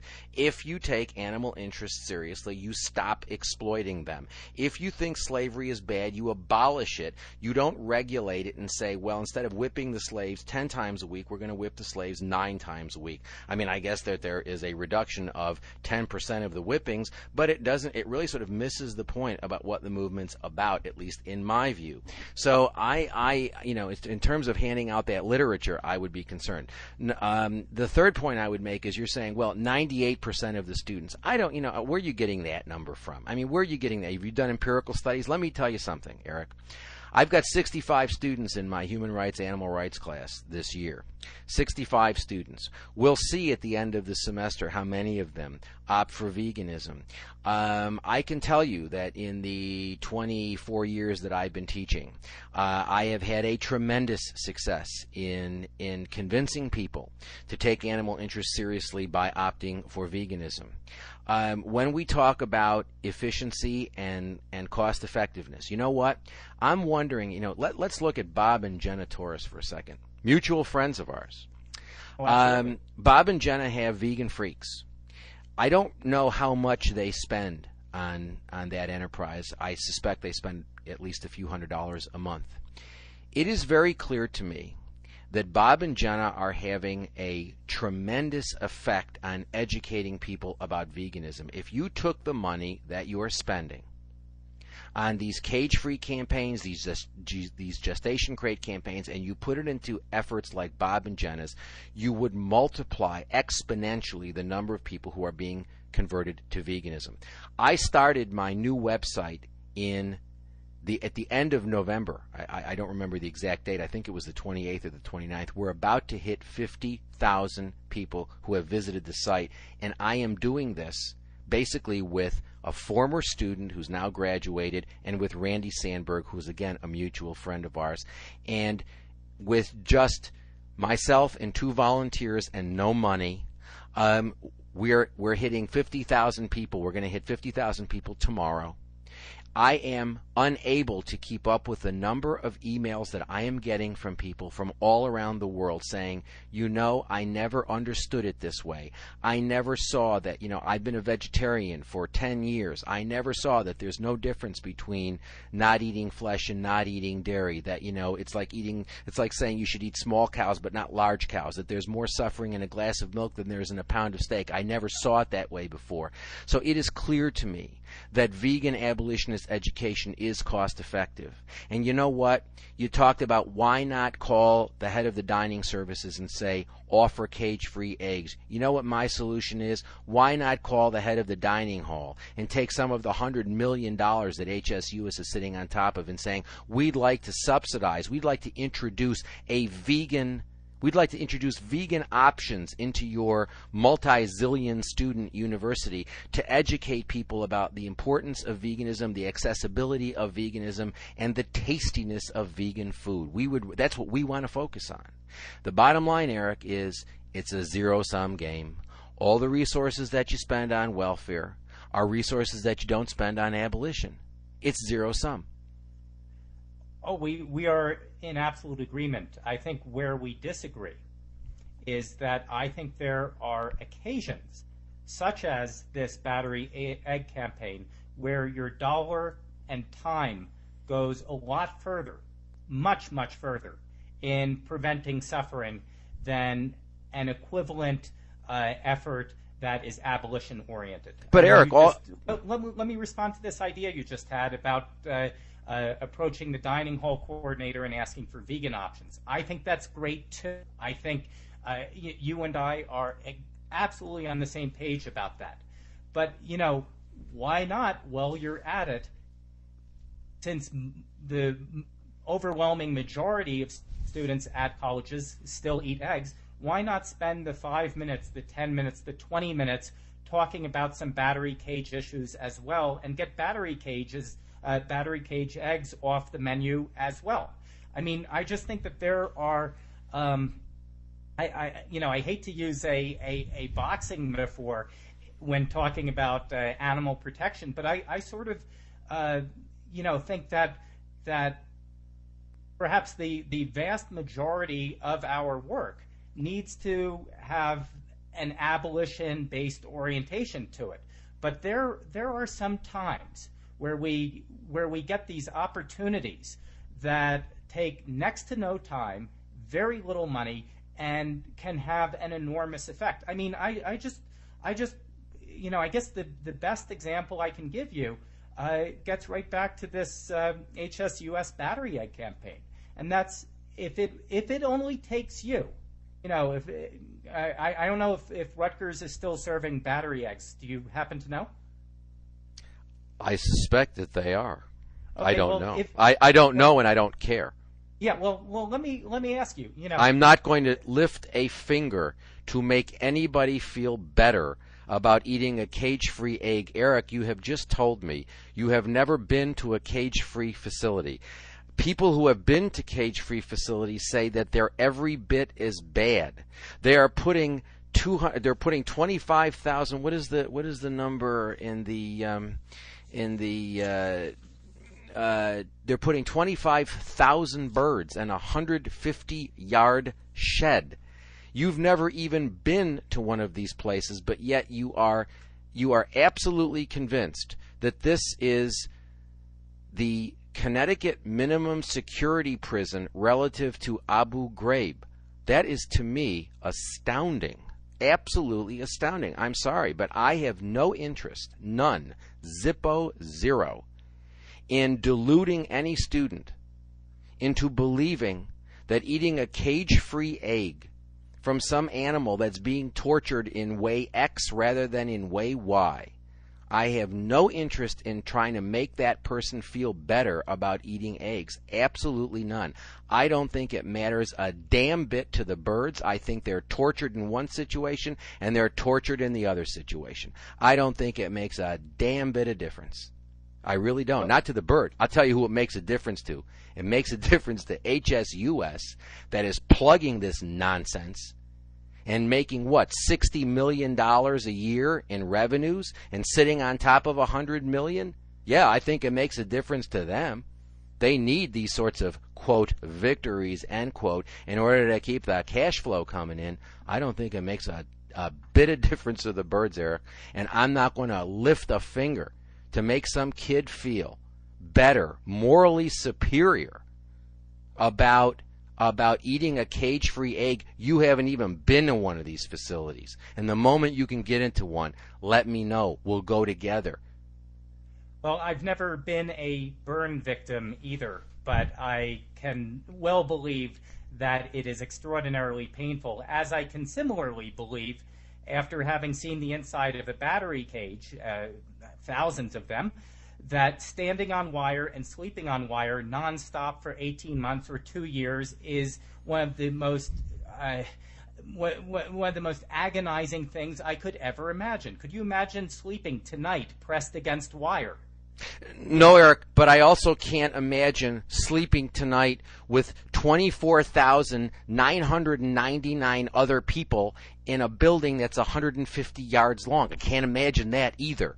So, is it horrible? Yeah, it's really horrible. Both scenarios are horrible. And, I'm simply not interested in trying to convince, or rather delude people into believing that being one of 25,000 in a 150-yard building is like heaven relative to being in a battery cage. It's hell in both situations, and I'm not interested in making people feel better about themselves, because this has nothing to do with the animals, Erik. It has to do with making us feel better about how we exploit them, and that's all it has to do with.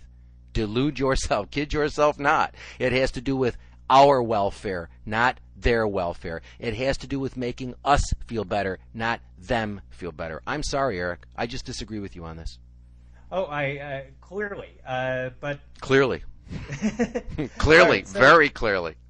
You were saying about the HSUS having $100 million in the bank. Let me say, gosh, I wish they had $100 billion in the bank. I think the more money they have... I'm sure Wayne Pacell agrees with you.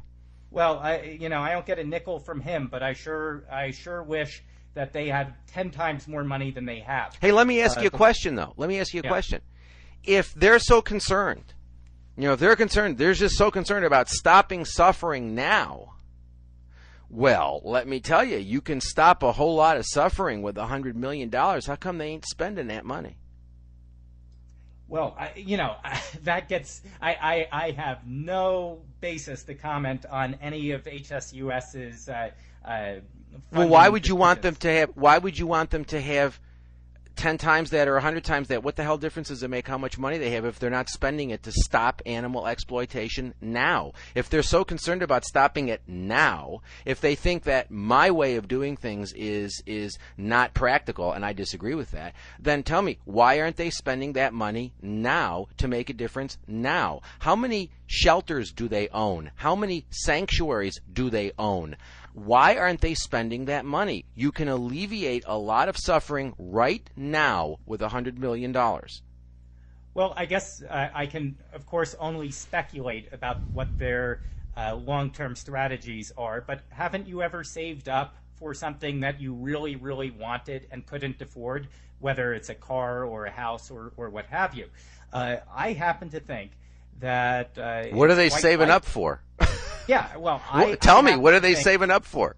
I think there are smarter people at HSUS than me, and I think that there are people who, likely have some kind of long-term plan that I don't know about, that you don't know about, and thank God animal agriculture doesn't know about. But I'll tell you, I would love to revisit this particular topic 10 or 20 years from now, because I think that HSUS is doing some major things right now that are putting huge pressure on animal agriculture. And I think these guys really want, as much as you and me, to see an end to animal agriculture. And I think, they don't, $100 million sounds like a lot, but it's not enough. It's not enough to probably accomplish some of the bigger things that need to be done. Okay, so it's a big secret, and we all have to wait, and the animals that are suffering now, to hell with them,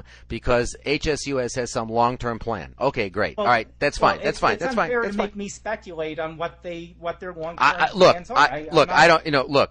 The bottom line is, I think these national animal organizations are outrageous. They're sitting on top of millions of dollars. They're making six-figure salaries. They're making huge amounts of money. These people are being paid huge salaries. And let me tell you something. Massive social change doesn't happen as a result of these corporations. These corporations are inherently conservative. They are inherently reactionary. Let me ask you a question. Does HSUS take a clear position on veganism as a moral baseline? Answer: no, not that I'm aware of. I mean, I don't care whether they have vegan food at their, annual meetings. That's irrelevant to me. I mean, it's better than that they have meat. I agree. But I mean, so what? What I want to know is what policies, what positions are they taking? I spent 2 hours this morning tooling around the HSUS website, and all I was able to find, it's interesting, Erik. They are arguing that gassing chickens, that's a cost-efficient way of doing things. You said in your last podcast, I must ask you for clarification on this, because I have to say I was completely confused by it. When you used my example of the Humane Slaughter Act, and you said, Francione says that it's economic efficiency that we have the Humane Slaughter Act, because it reduces carcass damage and worker injuries. And you said that I was proved wrong by the campaign to gas chickens and cover chickens under the Humane Slaughter Act. Well, let me say this to you. First of all, chickens haven't been covered under the Humane Slaughter Act, number one, and number two, which is now 50 years old. And the reason why they haven't been covered under the Humane Slaughter Act is because there isn't carcass damage and worker injuries, or at least that have been cognized up to this point. It hasn't been seen as economically efficient. So in fact, contrary to disproving my position, it actually proves my position. However, it is clear now that there is a campaign to get chickens covered under the Humane Slaughter Act. And if you look at, and again, I have it sitting right here on my desk with the 80 million other pieces of paper in this mess called my office, I have HSUS's position paper on gassing chickens rather than killing them in the way that they are presently killed. And the HSUS report points out that in fact it is economically efficient. It does reduce worker injuries. It does reduce carcass damage. Obviously, it's different from the carcass damage and worker injuries that you have when you're dealing with a 2,000-pound animal like a cow. The considerations are different. But HSUS is arguing that it's economically efficient to go to gassing chickens. So again, it's tied, welfare reforms are tied to economic efficiency. And so I spent 2 hours this morning looking for abolitionist statements on the HSUS website. And maybe, I admit, I'm not great with these computers, and maybe there are things there that I didn't see, and I'm perfectly willing to admit that. If it wasn't for Randy Sandberg, we wouldn't be talking on Skype right now, because, that took me hours yesterday to figure out, he had to walk me through that. But maybe I missed things, Eric, and please point them out to me. But I'd love to see some unequivocally abolitionist statements on the HSUS website. So you're telling me they're sitting on $100 million and they got great plans for the future. That's fine. And maybe Wayne Pacell's going to sprout a third arm, at some point. I mean, who knows what's going to happen? But you know what? Animals are suffering right now, and they got $100 million. And I'm just asking the question, since y'all are talking about how we got to stop suffering now, and that's the moral imperative. Well then, what's stopping you? You got $100 million. Hell, you could do a hell of a lot of, suffering stopping with $100 million. So do it. And telling me that, well, HSUS has got some plans for the future, that's great. I mean, I'm sorry. That just doesn't do it for me. Maybe it does it for you. Doesn't do it for me. It's a little like me asking you about the economic policy of Denmark over the next 5 years. I mean, you don't have any basis to comment on that, and I don't have any. No. But I don't know what I don't know anything about. I acknowledged, Eric. I don't know anything about the government of Denmark. I do know what you're telling me, which is that the HSUS people are concerned about stopping suffering now. And they want to do what they can do right now. This is what you've been telling me for the past hour and 40 minutes about the cage-free egg campaign and the gestation crate campaign. You're telling me they want to stop suffering now. And all I'm saying to you is it's an empirical fact. If you got $100 million, you can stop a hell of a lot of suffering. I mean,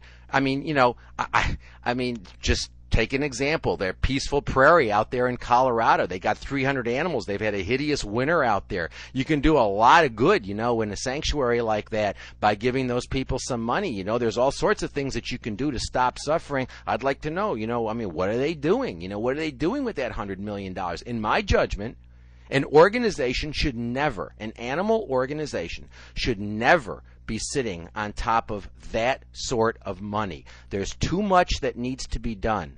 Way too much that needs to be done right now. There's spaying and neutering that needs to be done. There's TNR work that needs to be done. There's sanctuary work that needs to be done. And you know what? I would take some of that $100 million and I would franchise Bob and Jenna Torres out there. I'd have vegan freaks in every country in the world. I'd have vegan freak podcasts and vegan freak websites delivering an unequivocal vegan message in every language on the planet. You could do a lot of that with $100 million.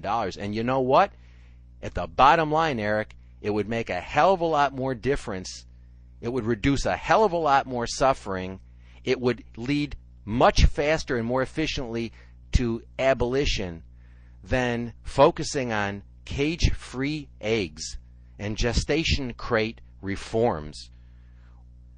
Well, let's actually look at what is being accomplished right now, not in 5 years, not in 10 years. Let's look at what this campaign is accomplishing, and really why I think that it is just it's I know we see things in entirely different ways. Yes, we do.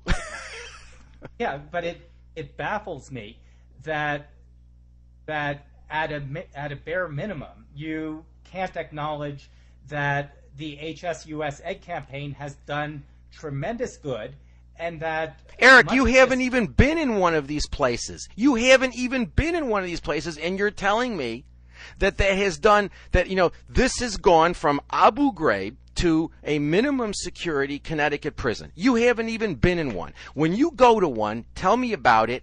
Get me invited. Let me come there and let me see it. And I'll tell you whether I think it's a Connecticut minimum security prison. But you haven't even been there. The only empirical evidence I have from people who have been in there says that it's every bit as bad as anything else. So I don't understand why you're baffled. What baffles me is you're making all of these extravagant claims and you haven't even been in one of these places. Well, again, it gets back to the fact that maybe the fact that a bird pressed against wire for a year and a half, 2 years of her life, unable to walk, maybe that hits me differently than it does you. To me, that is a night, and if you get rid of that and that's all you get rid of and keep everything else constant, that is still a huge deal. Eric, you know what? If you tell me that you're going to gas me, I love Mozart. If you tell me that I'm going to be taken to the gas chambers tomorrow morning, I guess I would marginally prefer to be listening to Mozart as the last thing that I listen to before I am taken into the gas chamber. Actually, I would prefer Pink Floyd even more. I love Pink Floyd. But the Animals album. I'm sorry. Yes, exactly. So if you told me that tomorrow David Gilmour and Roger Waters and Nick Mason were going to be out there playing when I was led into the gas chamber, I guess that would make it marginally better. But is that what I want to campaign for? Is that what I regard as the struggle for animal rights? I'm sorry, man. I just don't see it. You see it? I don't see it. It doesn't. And you're telling me, oh, I've got this intuition that there's a huge difference between cage-free and battery. And you know what I'm saying? It's two versions of hell. And you know what? If there's a marginal difference, I don't think it's significant, number one, and to the extent that there is any difference, and I'm not sure there is, it certainly is not the difference between Abu Ghraib and a minimum security Connecticut prison.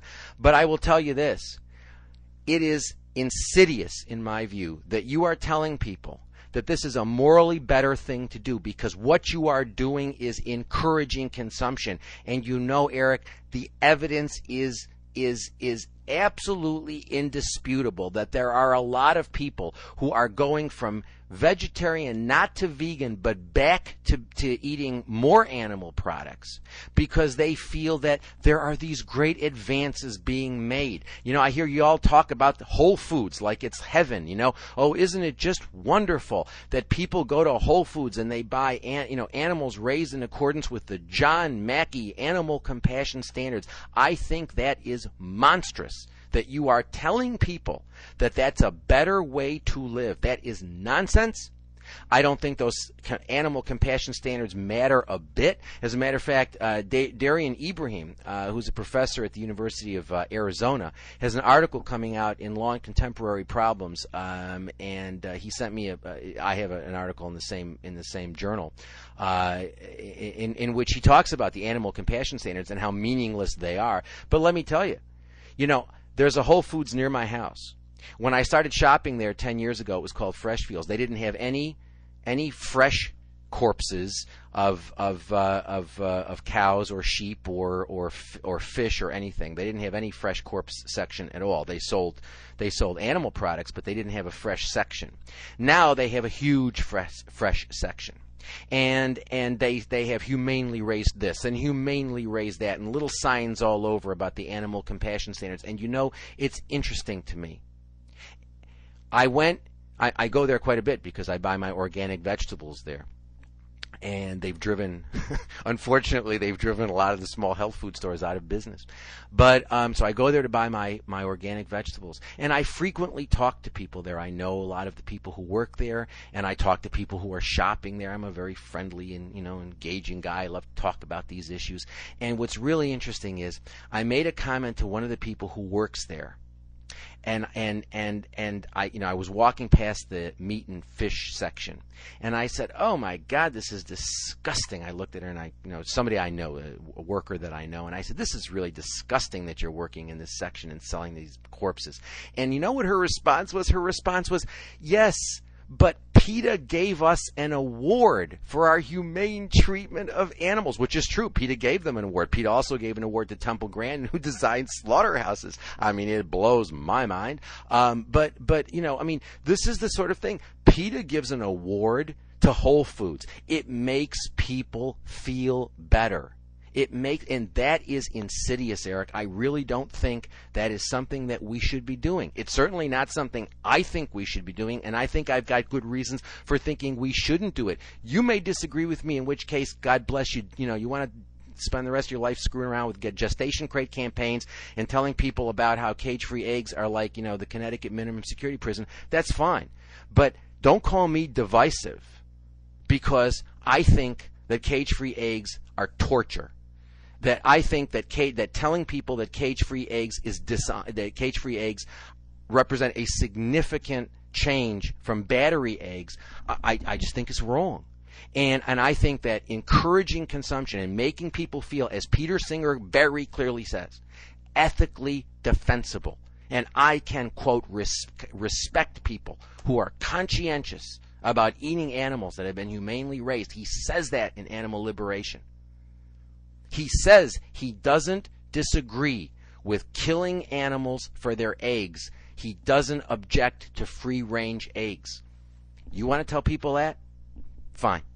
Don't tell me I'm divisive or I'm fundamentalist. I guess I'll accept that. Although I wish that you would not use it pejoratively. I'm happy to say I'm ethically consistent.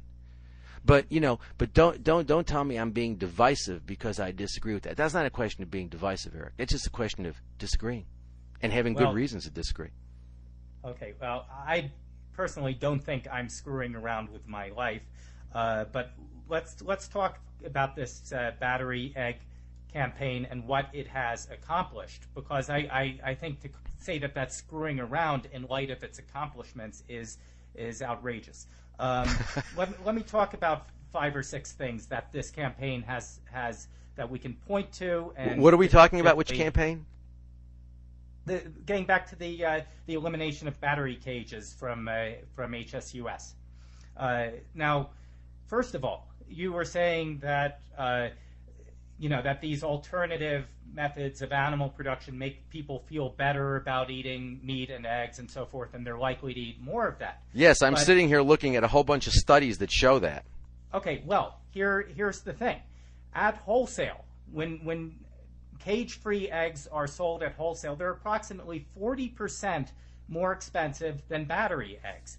And of course, this has the effect of reducing consumption. If you're the dining hall head and the price of your eggs has suddenly gone up 40%, you're likely to put eggs in into fewer foods. Let's also look at what Al Pope said as recently as December 2006. 40%. Where are you getting that from? I have some studies here. Hold on a second. Where are you getting that number from?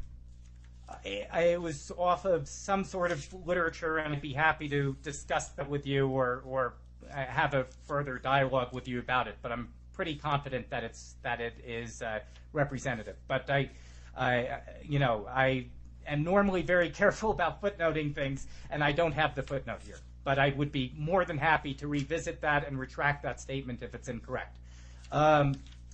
Anyway. But documentation I do have in front of me is as recently as 2006, Al Pope, who recently retired as president of the United Egg Producers, had this to say. He said, activists' actions force the industry to add substantial costs to producing its product. Higher prices affect consumers' willingness to purchase as we compete with other protein products. Long-term, this issue has the potential of greatly impacting the demand and thus the economic well-being of the industry. It is imperative that animal agriculture look beyond 2007 and recognize we are at war. Now, that's the head of the United Egg Producers commenting on this sort of anti-battery egg campaign.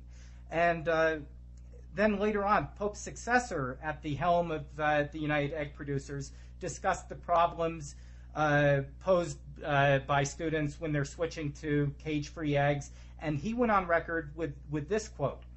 Again, this is the new president of the United Egg Producers. He said, when universities go cage-free, it means egg production declines because total costs go up, and that translates into fewer eggs that end up on student plates. Okay, so you've got the past and current president of the United Egg Producers vehemently, passionately fighting against the end of battery cage eggs and going so far as saying we are at war with the Humane Society's campaign. Then you look at a publication called Inside Higher Education, which reported just last November that some schools are actually using fewer eggs as a result of their switching to these cage-free systems. It's exactly what the current president of the United Egg Producers had feared most. And so what happens here is obvious. Your cost per egg rises when you source them from cage-free production systems, and so dining halls, they're smart. They're looking at the bottom line, and they reduce their use of battery cage eggs. Now, and let's look at the big picture. And I hope this is something you're excited about. Over the last year or so, the total number of birds confined in battery cages has dropped by several million over just the past couple of years. And in fact, Egg Industry Magazine reports in 2006 that 2006 was the worst year, quote, in history for battery cage manufacturers. Obviously, these companies that make battery cages, don't have much of a market if suddenly everybody's switching to cage-free. So that's some of the things those are some of the big-time dividends that this cage-free campaign has been paying.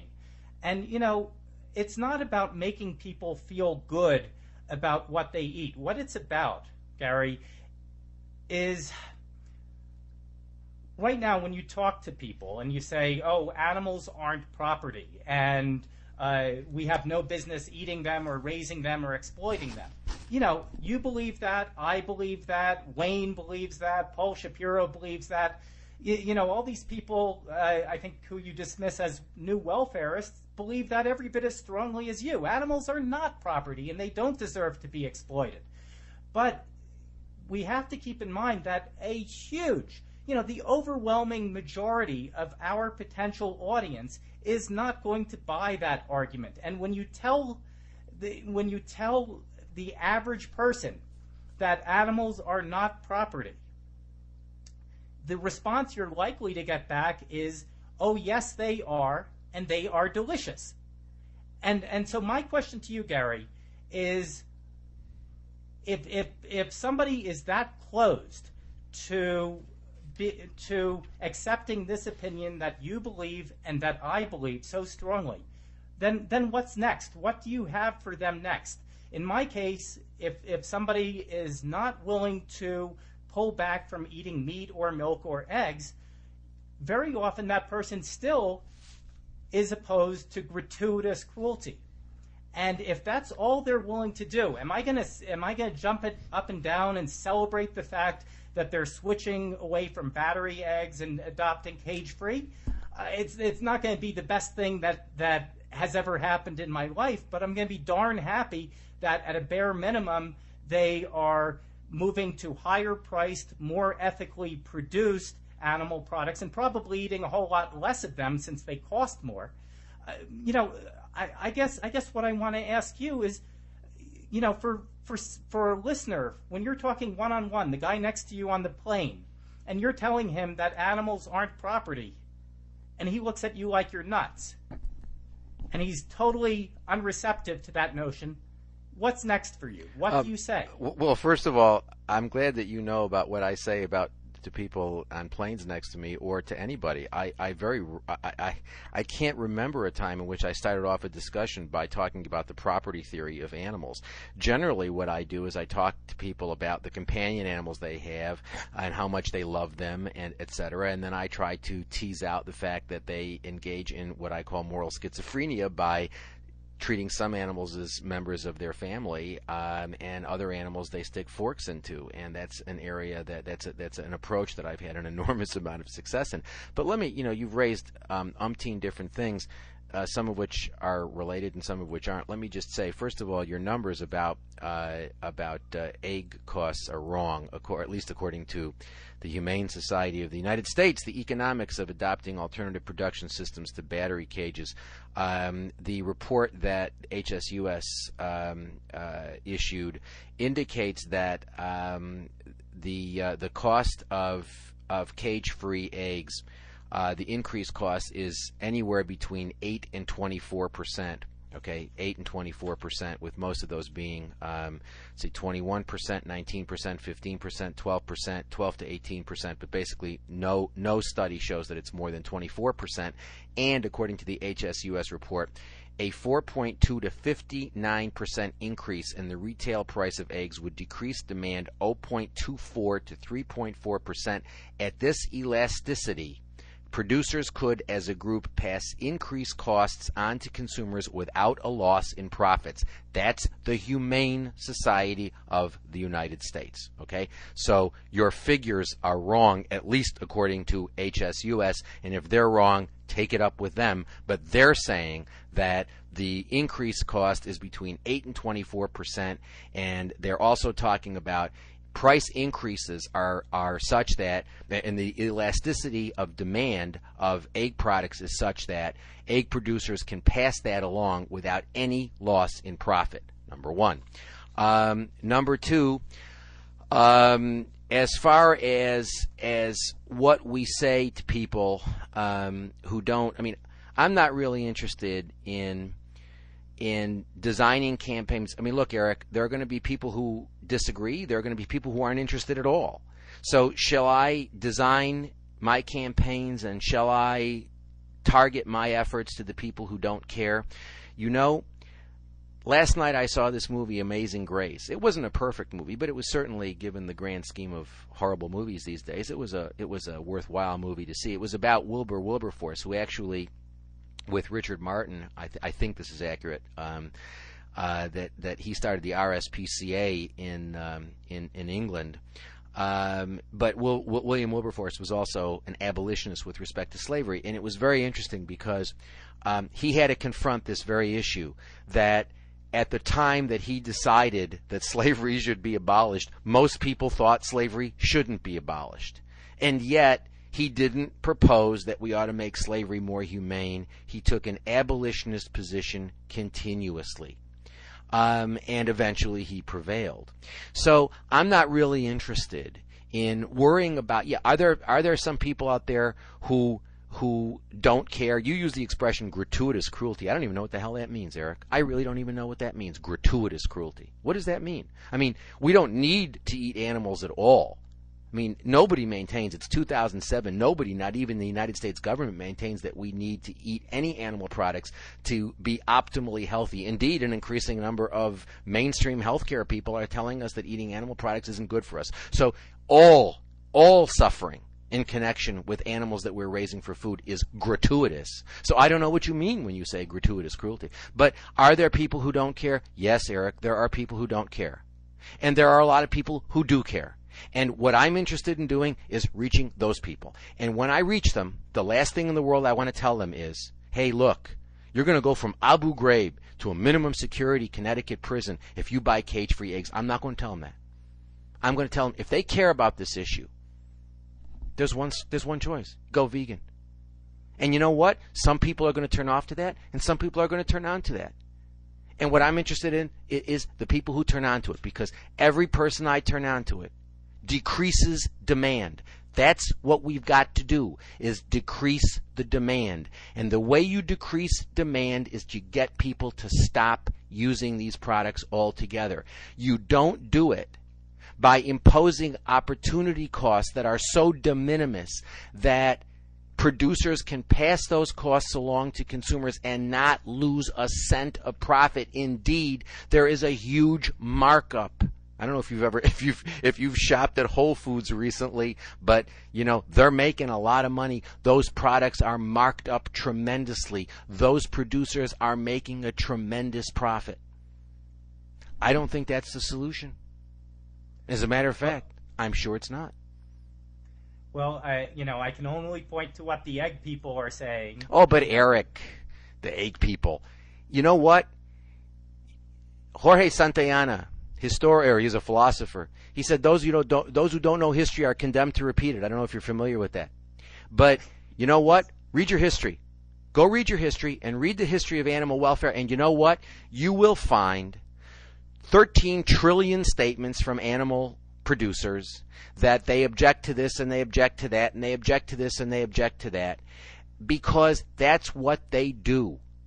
If they accept any sort of regulation without imposing an opportunity cost on the person proposing the regulation, then they risk regulation that will affect them in significant ways economically, and those things they are concerned about. So the fact that, you're all excited about the fact that pork producers or the veal or the meat industry, because it wasn't just pigs, it was veal crates in Arizona, that they spent, you say, $2 million. I assume that you're correct. I don't know whether you are, but I don't know where you're getting your figures from, but you're saying $2 million. You know what? That's chump change for the meat industry. That's basically saying to HSUS, when you come after us on anything, we're going to impose opportunity costs on you. I don't care what the industry says. I care about the bottom line, which is 200 plus years of animal welfare, exploiting more animals today than at any point in human history in more horrific ways. It's not working. We need to rethink this issue. Well, like you, I don't care what animal agriculture says publicly. What I do care about is what they tell each other. When they write in a magazine that is consumed, that is read entirely by egg farm owners, and the United Egg Producers chair, the president, is saying it is imperative that we recognize that we are at war. I think that clearly shows this is not public posturing. This is for internal consumption. What are you talking about? What are you talking about? These are magazines that these people produce. This is part of the public rhetoric. What are you talking about? I mean, this is the part of the public rhetoric, Erik. This is part of the public rhetoric. This is not a private discussion that you happen to overhear between, Joe and Sam at the United Egg Producers. This is stuff that they're publishing in magazines. What do you think? That they don't know that we read this stuff? Or they're not aware that this is... Come on. I mean, let's be realistic about this stuff. I mean, don't be naive, Erik. I mean, this is... Look, I really recommend what you ought to do is go take a look at the literature about how industries respond to regulation. I mean, there's a whole literature out there about this sort of thing. I mean, the fact that these people are saying they're at war, you know what? I mean... That's the sort of rhetoric that they were using in 1985 when the vivisectors were using in 1984 rather, when they were confronting the Animal Welfare Act of 1985, and they were basically I was having private discussions with vivisectors and people at NIH in 1984, and they agreed. They thought that we were absolutely that we were being absolutely taken in, and we were settling for these animal care committees, which were basically useless. But they were fighting against it, and they were saying things like, "Oh, this is a war with the anti-vivisection people," and they didn't mean it then, and these people don't mean it now. They're just basically posturing. This is public posturing. The fact that they're doing it in an industry magazine, I mean, I'm sorry, Erik, that's public posturing. Well, I happen to think that many times when industry magazines come out, the material being published is sincere communications to their members. And if that makes me naive, I suppose, the animal people could be saying that this conversation right here between you and me is public posturing for some reason. And, it's not. It's a sincere conversation. We have some disagreements.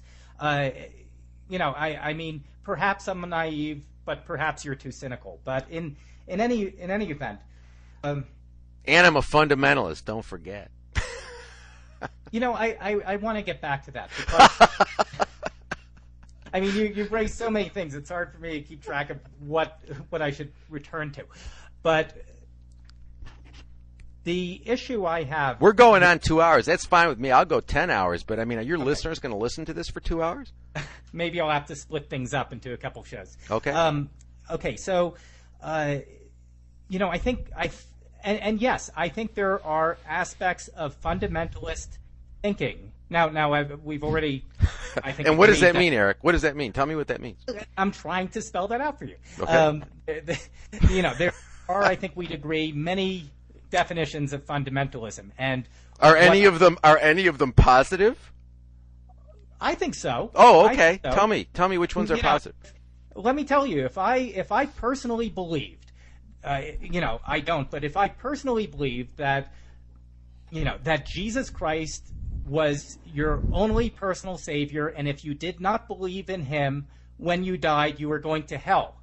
If I really believed that, I would be a fundamentalist Christian.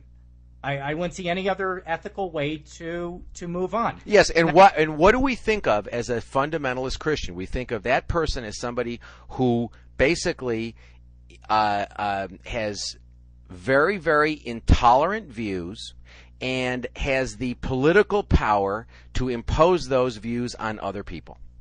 Well, I think that certainly is one widely held interpretation of fundamentalism, and I would agree that there are many fundamentalist Christians who behave exactly the way you've just said, but I think there are numerous ways where you can speak about fundamentalism, and I do think that it is a useful word for talking about some of how some of your ways of looking at the movement and some of what you recommend in terms of how activists speak about the issues and behave.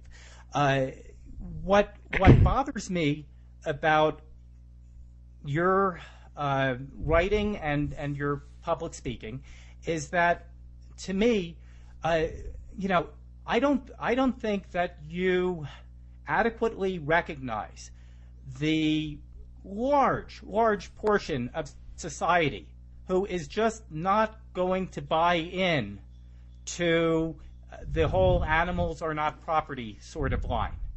I think that right now that is still the overwhelming majority of society.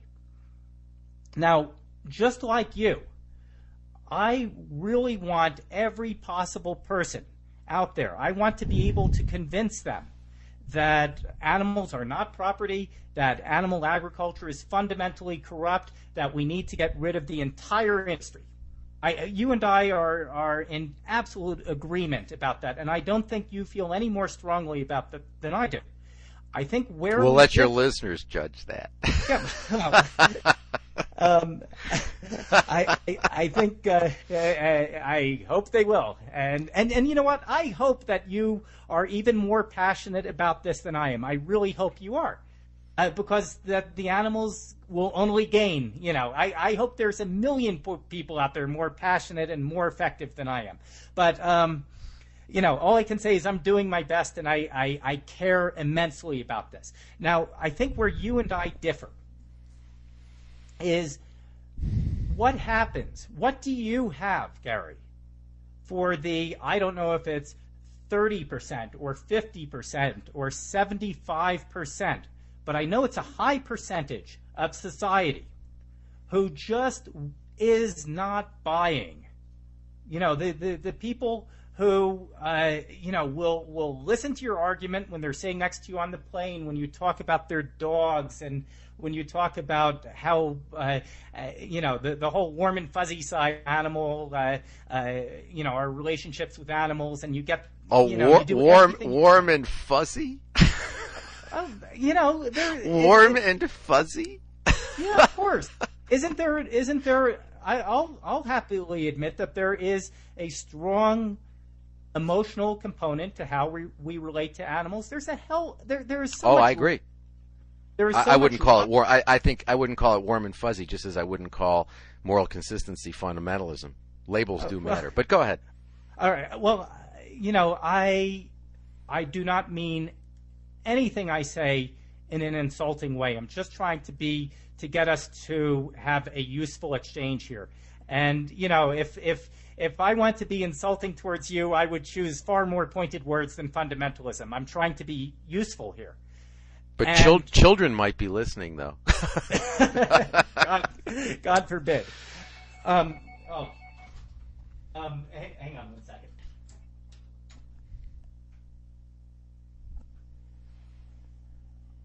Sorry about this.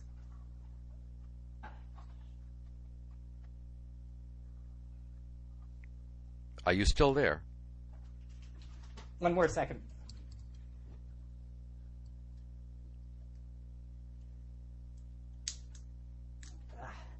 Okay, you still with me? I'm still here. What happened to you? Sorry about that. Okay. I think where you and I are in deepest disagreement is, what do we do? What do you have for the 25, 50, 75% of people out there who aren't buying, who aren't ever going to purge animal products from their diet? Okay, I'll be happy to tell you. First of all, let me say that again, when the abolitionist movement with respect to slavery started, most people in society accepted the legitimacy, the moral legitimacy, and the economic practicality of animal of human slavery. So the idea that, there's a lot of people who are opposed. The answer to me, Erik, is whatever the answer is, it's not to tell people that cage-free eggs are better, or that Smithfield hams are better, or that John Mackey's animal compassion standards are better. That's not the answer to me. We have never presented a coherent vegan abolitionist argument as a movement. It's never happened. Erik, I take us back to the beginning of what we started talking about. Our father who art at Princeton, Peter Singer, our father tells us that animal use per se is not problematic, that there is nothing wrong with using animals. When you say, I agree with you that it's wrong to treat animals as property, I agree with you that we ought to abolish the state. Well, that's great. I'm glad you agree with me. But our father doesn't. Our movement doesn't, as a movement, take a position on abolition and on veganism. As I told you, again, maybe I messed up. Maybe I should have, maybe I overlooked things that I didn't see that were there on the HSUS site that I didn't see. But I did not see anything. Excuse me, Gary. Can I interrupt? Yes. I just have to turn off my other phone. Sorry about this.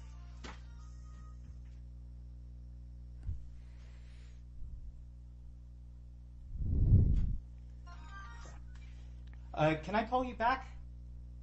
Hello? Shit.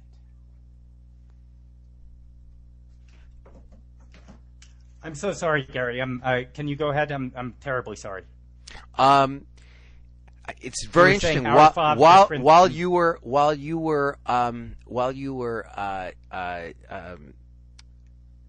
doing whatever you were doing just now, I just got an email from somebody, just this very moment at 7:12 p.m.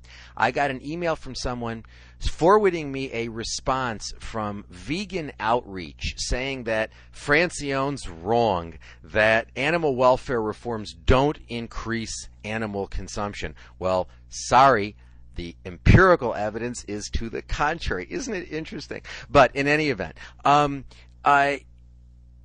when you have a movement where the person who is viewed by the movement as the primary theorist, Peter Singer, takes the position that animal use per se is not problematic and that it is only animal treatment that is problematic, that it's treatment, then I'm sorry, you're not presenting an abolitionist. I mean, Peter Singer is not an abolitionist. He's an act utilitarian, and I don't know how much you know about moral philosophy, Erik, but an act utilitarian really isn't very comfortable with talking about the moral illegitimacy of institutions. And indeed, I've spoken with Peter about this and about the status of animals as property, and he is an act utilitarian, and it's very, very difficult for an act utilitarian to say that the institution of animal property is problematic, particularly when you do not believe that animals other than perhaps the great apes and maybe dolphins or whatever don't have an interest in their lives in the first place, so that they don't care that we use them, they only care about how we use them. So I think we have a movement that is deeply confused. I think we have a movement that has focused for a great deal of time on treatment and not use issues. You're asking me, what do we do about the people who don't care? And the answer is, we don't know how many people don't care, because we have never, as a movement, presented a consistent vegan abolitionist approach to these questions. We never have done that.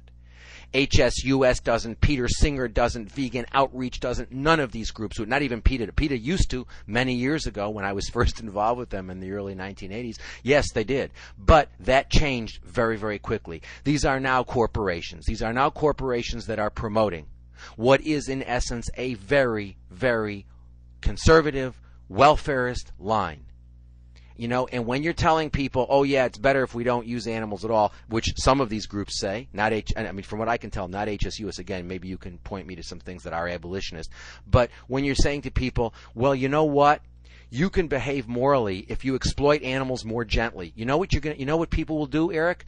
Answer, they will do that. They'll continue to consume animals because you've just told them that they can do it morally. And when you tell people that they can exploit animals and still be morally good people, that's exactly what they're going to do. So neither you nor I knows how many people out there won't respond. The one thing I can tell you, Erik, from my own experience and from the experience that people like Bob Torres and Jenna Torres have, and other people I know who are doing vegan abolitionist education, people do respond. So let's spend some of these resources. Let's spend our time and let's spend our resources engaged in unequivocal, clear, uncompromising vegan abolitionist education. And let's see, it's clear to me, based on my experience and the experience of these other people will respond to that.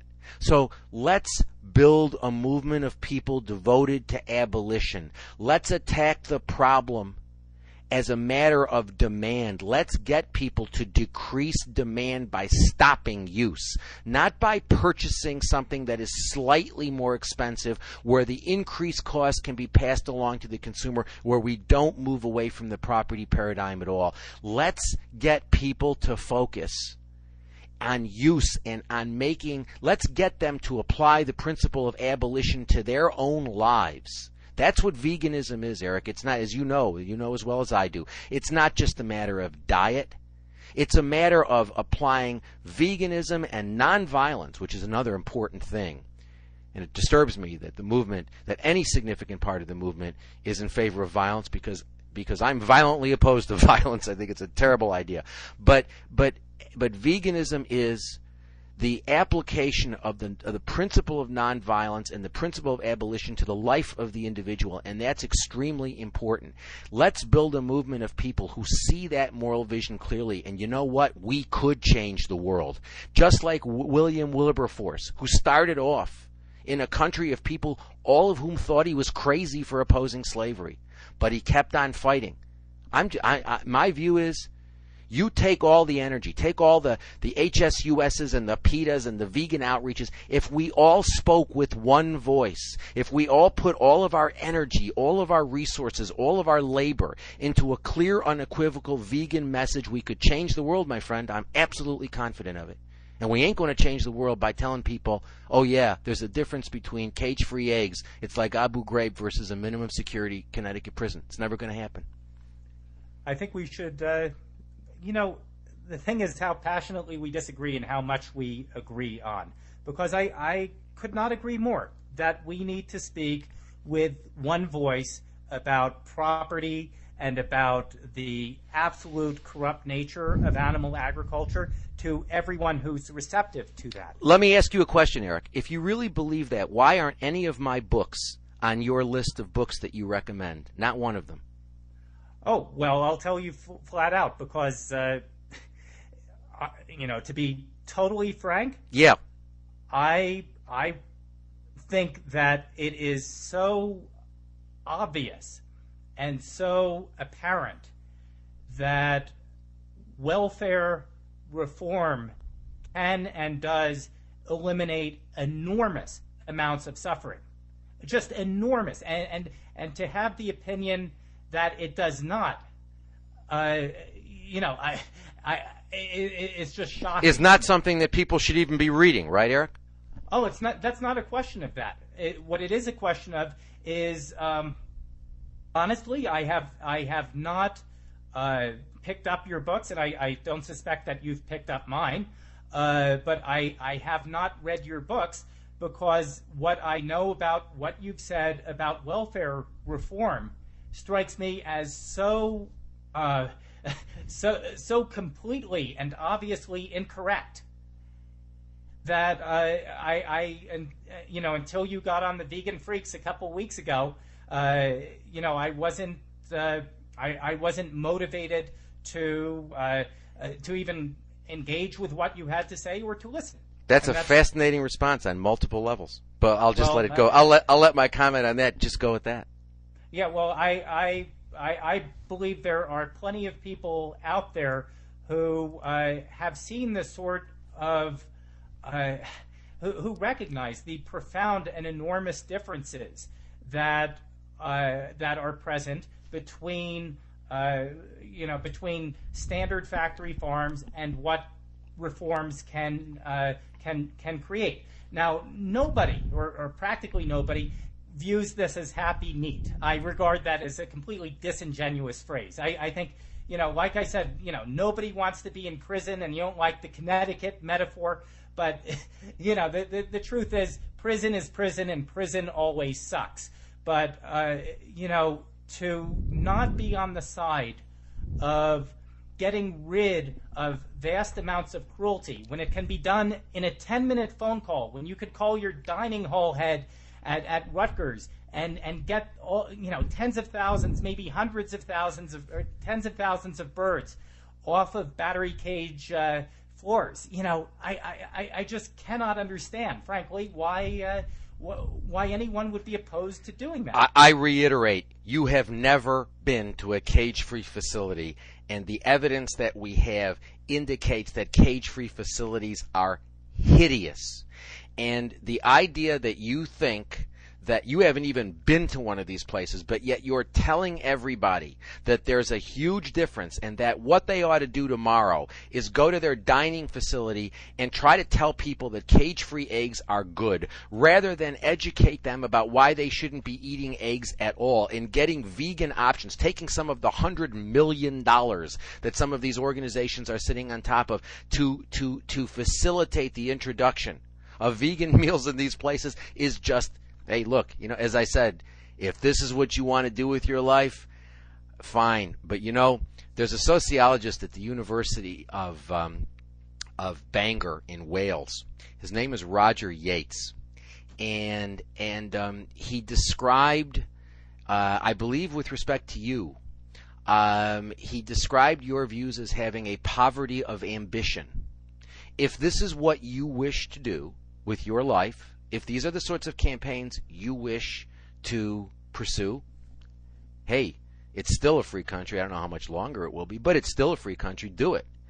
I don't think it's the right way. I'm excited. I'm really excited about the reaction with my little website. 50,000 people since the end of November. More emails than I have time to respond to. I simply don't have the time to respond to these zillions of emails I'm getting from people who are totally turned on by hearing abolitionist philosophy. And yet, I deal with a movement that is hostile to my work, that doesn't even want to engage it. And you know what? I don't care. I expect it. I expect that corporations are going to have a problem with somebody who says corporations are screwing up. Corporations are inherently status quo, that basically these campaigns that you love so much, I think, are nothing more than the little victories that these corporations need so they can do fundraising, so they can make the zillions of dollars to pay their executives six-figure salaries, so that people can have nice expense accounts, so they can take animal dollars that should be used to stop animal suffering, and fly all over the world and have company cars and expense accounts and all sorts of stuff. I think that's obscene. You don't? God bless you. We're different. It comes down to me to we're doing the exact same thing. Oh, really? But you don't. Yes. Yeah, that's right. Okay. Different. All right. Look, hey, that's great. The difference is we're both reaching out to the people who really care about animals and trying to get them, telling it like it is, that animal agriculture is always going to be a prison, always going to have slaughter tied up in it, always going to have dishonesty tied up in it. And for the people who really care about that, hey, you and I alike have just been totally honest and frank and upfront about what animal agriculture is. No, Eric, that's not true. It's absolutely not true, Eric. What the movement is saying is quite clear, and that is they're saying that there is a morally significant difference between humane slavery and inhumane slavery, and that humane slavery is morally acceptable, morally defensible. No, sorry. I disagree with you. That's not the message of the movement. I don't think you know your Peter Singer very well. I don't think you're reading what the welfarist people are saying. I don't think that you're paying attention to that. Oh, I've certainly read just about everything Singer has written on the subject. But yes, I know. I actually saw your review of his obscene book, The Way We Eat, which I thought was absolutely horrendous. And I saw your extremely flattering review on Amazon.com. It was shocking to me, actually. That was the first thing of yours that I ever read. And unlike you, I've been writing about this for a long time. And that review was the first thing I read, and I was shocked by it. You and I have different you and I have different sensibilities. But you know what? Get Singer to come back, and I've debated him before, and it's a lot of fun to do. So why don't you get him, and you can get Wayne Pacell, and you can get any one of these. I mean, as far as I'm concerned, you can get them all, and we can discuss this stuff forever. And the bottom line is, you and I are doing different things. That doesn't mean I don't like you. It doesn't mean I don't think you're a nice person or a good person. You're a fine guy. I'm sure you got a good heart, Eric. I'm not questioning your integrity. I'm not questioning. I just think you're wrong. You're trying to tell people that let's make slavery more humane. And my answer is, I want to abolish it. You want to make it more humane? Exercise spend your time and your resources in trying to make it more humane. You think the thing to do is to say, well, we're whipping the slaves 20 times a week, so we ought to whip them 19 times a week. And my view is, I'm not interested. You could not mischaracterize my position more. Really? What I'm trying to do is get pretty much virtually the exact same message to the people who will act on it as you do. But for the people who don't have the motivation and the concern and the feelings to act as you and I have done, what do we have for them? And to them, I want to speak as honestly as possible. And that... No. Speak as honestly as possible. No. You're not speaking to them honestly, because you're telling them, accept this change today, and and this is morally good. And when that's not what you mean. You are not being honest with them. That's the problem of new welfarism. New welfarism is an inherently dishonest position, because to the extent that it really seeks abolition, its attempt to get to abolition through welfarist reforms which deny that abolition is the end point is inherently problematic. But look, we're going over and over again the same thing. I mean, I don't know. I mean, you want to keep doing it, that's fine. I cannot believe that this is, that going over the same thing 80 million times is going to be useful for people to listen to. But okay, well, yeah, we should wrap things up.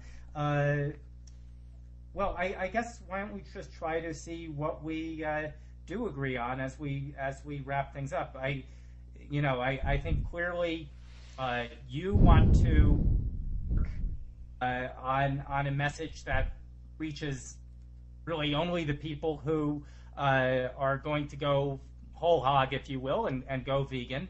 I really want to reach those people, but I also want to have a message that is going to do some good for the people who aren't willing to make those kinds of changes. And I think that's the main area we differ in.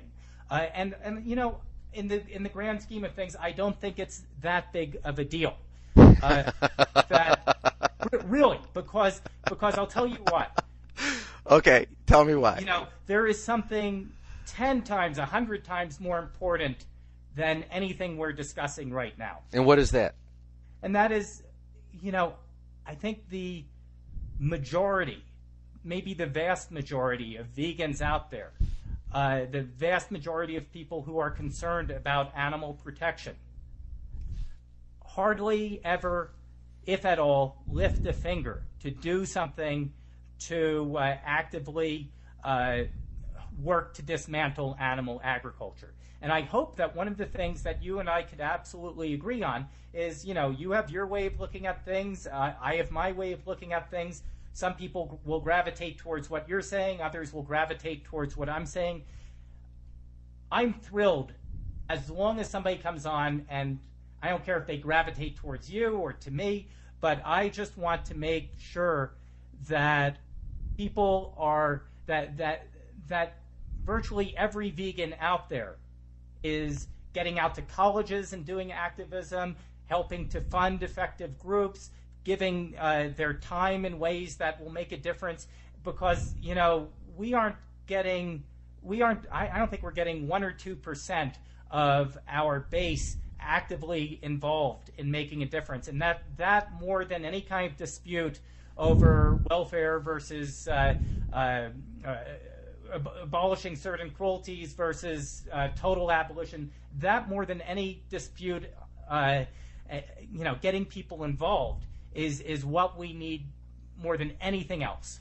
Well, I agree with you. Let me just say this. The way I would sum it up is I think this discussion, which has been going on now for 2.5 hours, indicates quite clearly that you and I have a very, very, very different approach to these issues. I have no doubt that you seek the end that you say that you seek. But as I argued in Rain Without Thunder, which I wrote 11 years ago, there is no reason to believe that welfarist reform is going to lead to abolition. Indeed, all of the evidence seems to suggest that it makes animal exploitation more acceptable socially and facilitates the continuation of that exploitation. And so I think that there is a very, very different approach that you and I have to these issues, and we share or have different philosophies.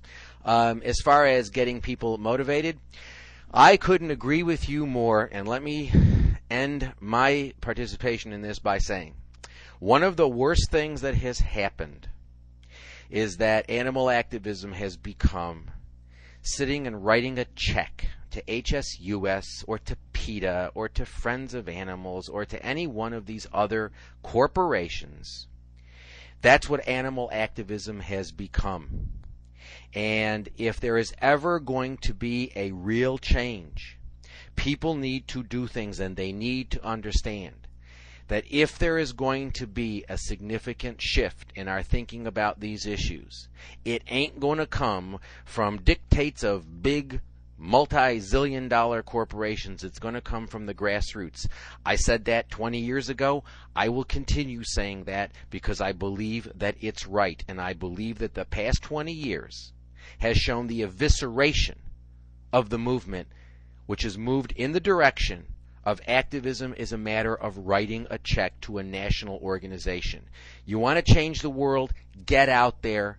Learn the arguments. They're not that complicated. Learn the arguments in favor of abolition. Get out there and talk about it with people. Get out there and table every weekend. Get out there and have vegan food available for people to taste so they realize how delicious it is. Get out there in the educational institutions and give lectures and have seminars about veganism, about abolition, about animal exploitation, and always be clear, always be unequivocal, always be uncompromising, always, I guess, be what some people might call fundamentalist. There is no justification for any exploitation of animals. It ain't a matter of how humane it is. It's a matter that it shouldn't happen at all. So I'm all in favor, Erik, of getting people mobilized and getting them focused on a very clear, unequivocal abolitionist message. I couldn't agree more with that. I think that the idea that people aren't doing enough, or that they're doing enough by writing a check so that they can make HSUS's reserves, instead of $100 million, $110 is absurd. Well, Gary, thank you for joining me, and I'm sure this will not be the end of our debate, even though it's the end of our time together today. I really appreciate you setting aside this evening to talk to me and to talk to our listeners. Erik, it has been delightful, and I've enjoyed it immensely, and it's been vigorous, and I thank you very much, and I hope to speak to you soon. Thank you. Take care.